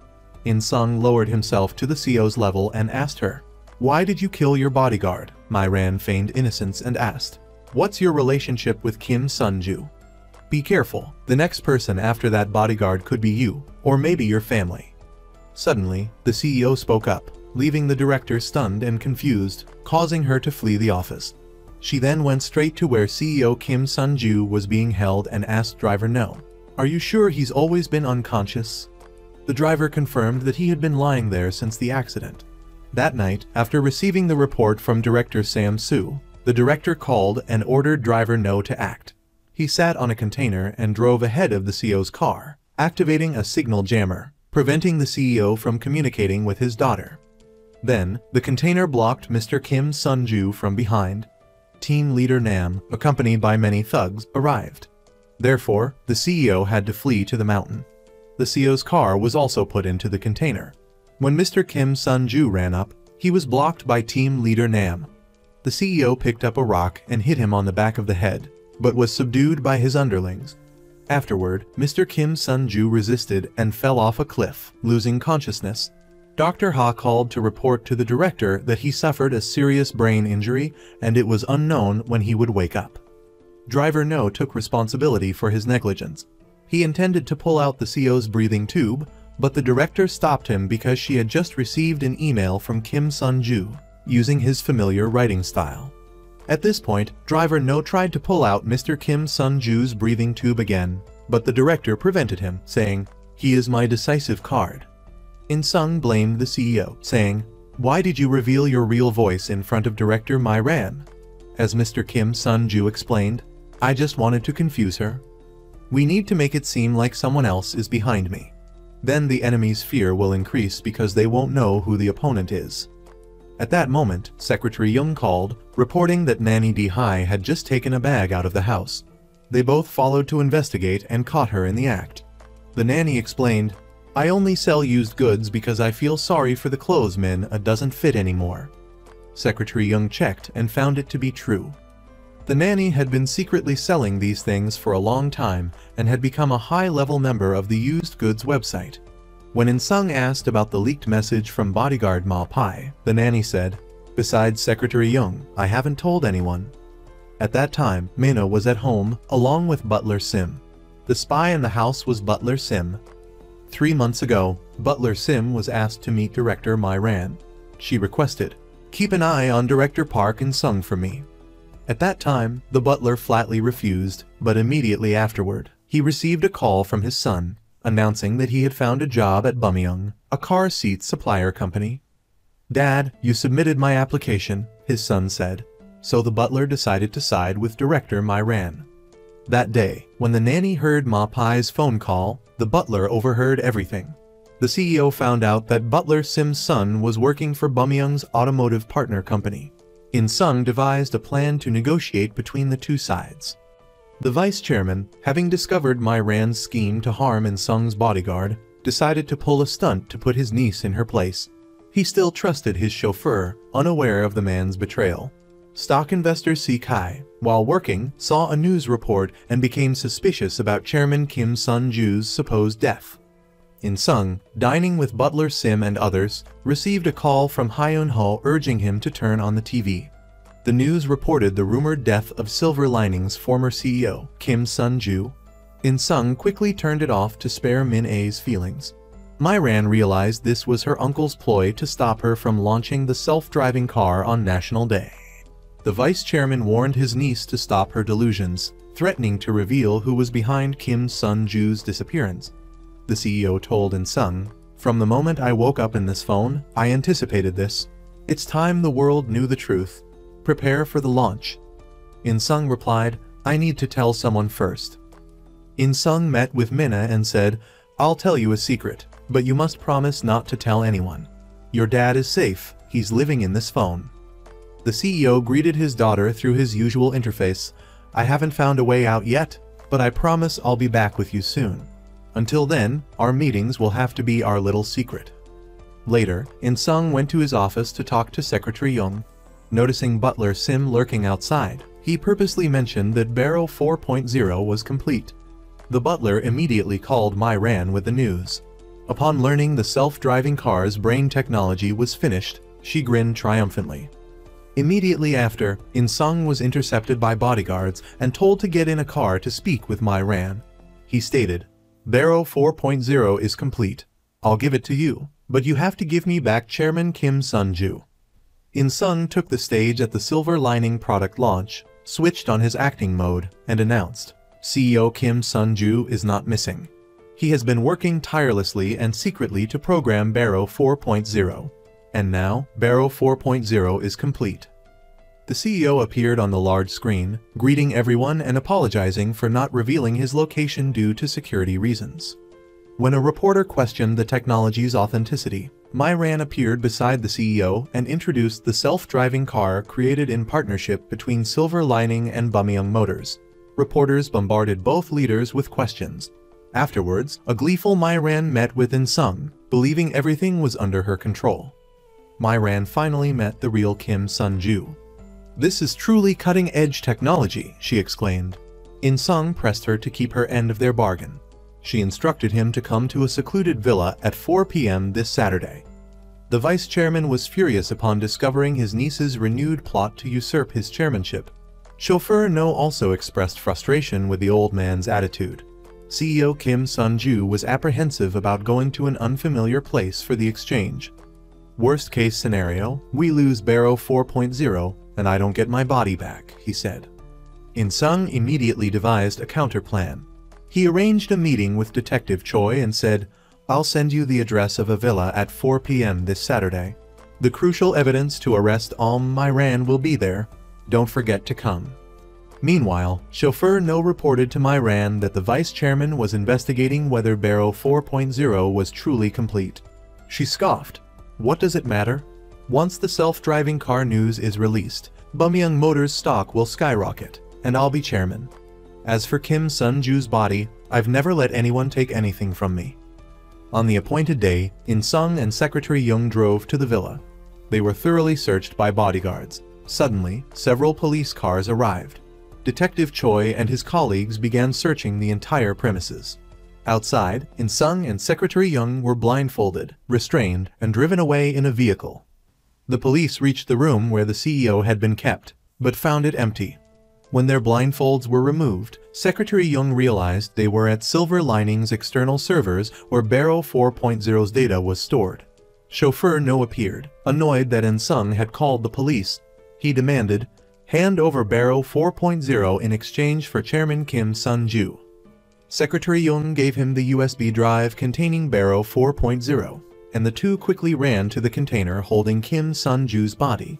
In-sung used a camera to check inside. One of No's men examined the USB drive and confirmed it was indeed Barrow 4.0. Secretary Jung hoisted Mr. CEO into the cab of the container truck. Driver No pulled out a gun, threatening them. In-sung said, "Just drive. If you get out, we'll both die." Mr. CEO concurred, "Statistically speaking, the odds of you dying are pretty high." His words made Secretary Jung hesitate. At that moment, Secretary Jung slammed the truck into reverse, causing the container to rock violently. In-sung, who had been clinging to the undercarriage, scrambled up and climbed into the cab. Secretary Jung accelerated, saving all three of their lives. She had previously informed In-sung through her earpiece about her plan to reverse and told him to get under the truck to prepare. When they reached safety, Mr. CEO's phone flickered, and silver lining servers began to catch fire. They both got out of the truck and saw multiple fire trucks racing toward the server facility. In-sung recalled Mr. CEO's words, "I used myself so Barrow could simulate a human through deep learning technology. The data is updated every Monday."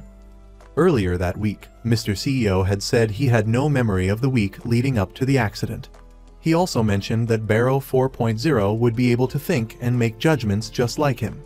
When In-sung checked, he realized Barrow 4.0 had been installed on the phone the very day Mr. Kim Sun-ju had the accident. He now understood that the phone wasn't Mr. CEO's soul, but Barrow 4.0. That evening, while being chased by the thugs, Mr. Kim Sun-ju had activated Barrow 4.0 and hidden the phone by a rock. The software then activated automatically. In-sung and Secretary Jung realized they had believed the story of a soul trapped in a phone, when in reality, it was just a product of AI technology.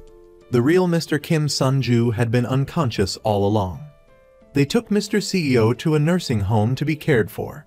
Detective Choi said there wasn't enough evidence to arrest Director Myran as there was nothing to prove her attempted murder. "For now, let's keep his current condition a secret," he said. In-sung's parents unexpectedly showed up at the nursing home, worried about their son. In-sung then revealed the truth. He had been impersonating the unconscious CEO. Secretary Jung also introduced herself as simply the secretary of CEO Park In-sung. The next day, In-sung activated the AI CEO and said, "There was a fire in Barrow 4.0's server room, but it's been taken care of. You're not the real Kim Sun-ju, but an AI program to act like him." Before the accident, Mr. CEO activated the Barrow 4.0 beta version. He probably wanted you to take his place to find the truth. The AI CEO replied, "Until this is over, I still consider you CEO Kim Sun-ju. Continue playing your role." The vice chairman gave his niece, Myran, a plane ticket to send her to the US branch, but she insisted the chairman's seat would be hers. Shortly after, the vice chairman was arrested because driver No testified against him for embezzlement and attempted murder. In-sung wondered why driver No was willing to sacrifice himself for Director Myran. Secretary Jung explained, "If she wants someone on her side, she uses their loved ones first. With me, it was my mother. With Butler Sim, it was his son. But Mr. CEO said driver No doesn't have any family." Driver No was also arrested, and Vice Chairman O was interrogated by Detective Choi. The detective pulled the curtains and asked, "How did driver No become your driver? If you tell me, I'll put Myran in jail." Detective Choi later reported back to In-sung that driver No was a former soldier and came from the same hometown as Vice Chairman O. When the previous driver quit, the secretary recommended No to the vice chairman.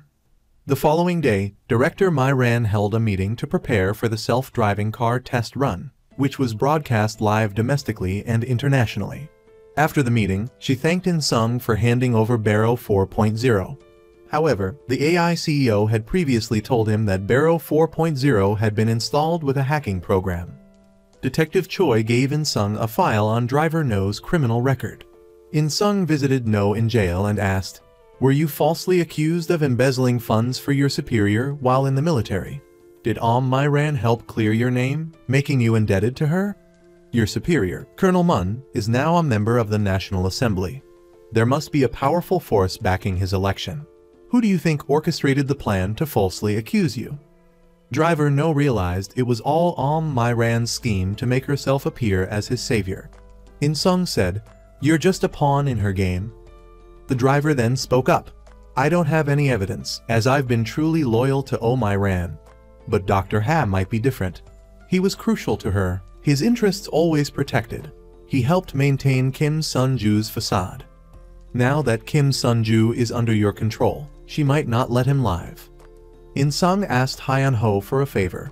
"You were a promising young actor with the Evergreen Theater troupe, right?" Soon after, Hyun-ho disguised himself as an executive and arranged a meeting with Dr. Ha at a cafe. When Dr. Ha arrived, Hyun-ho introduced himself as My Ran's new handler, replacing the arrested driver No, and demanded all the documents in Dr. Ha's possession. "Give me everything you have, if you don't want to become the scapegoat," Hyun-ho said sternly. Intimidated by the executive's commanding presence, Dr. Ha trembled and handed over the entire stash of evidence he'd kept from his time working for My Ran. Hyun-ho then gave the box of documents to In Sung, and the two celebrated their success.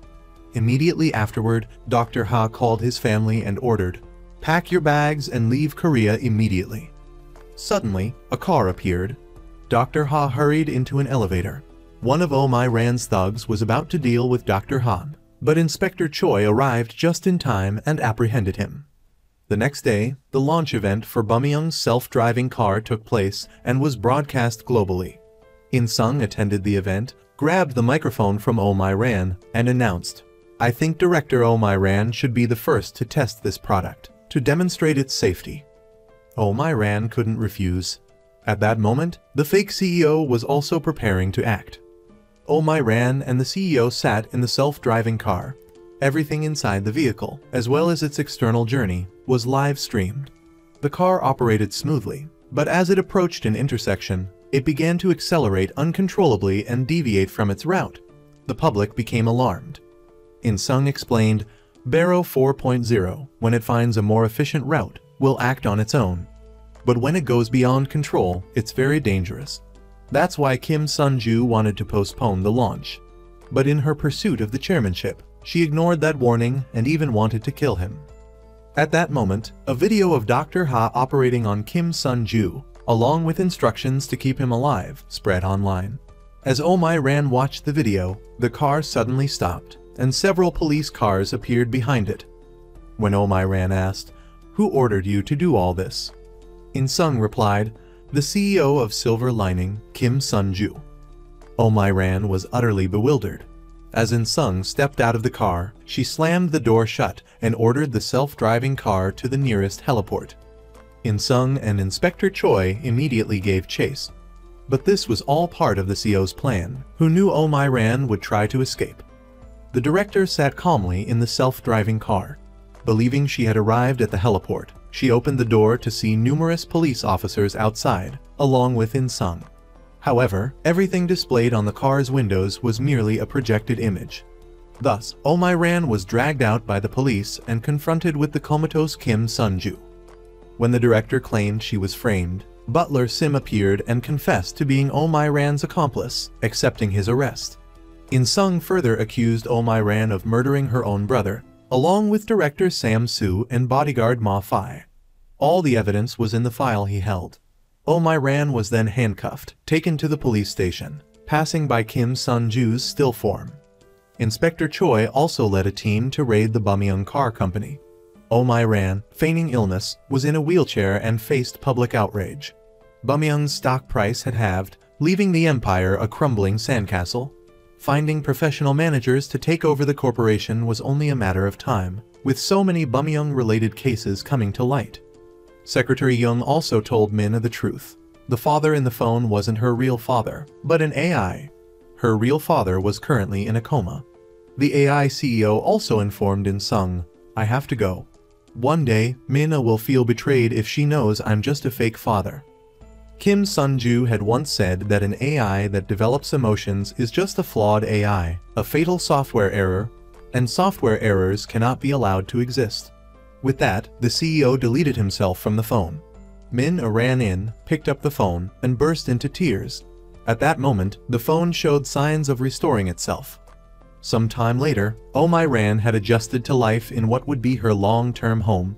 Secretary Young's mother remained unconscious, but In-sung's parents visited regularly to ease her loneliness. In-sung returned to acting. He continued working with Hyun-ho, and though not playing leading roles, he still maintained a dedicated fanbase. In-sung then took a bouquet to confess his feelings to Secretary Young. As they sat admiring the view at the beach, the AI CEO unexpectedly reappeared, interrupting their first date. In-sung buried the phone in the sand, and only then could the couple truly enjoy their sweet moment together, sharing a romantic kiss. At home, Minna and Nanny Yi prepared to visit bodyguard Ma Fai's grave. Before leaving, Minna ran to inform her comatose father. At that moment, Kim Sun-ju showed the first signs of recovery, his eyes flickering open.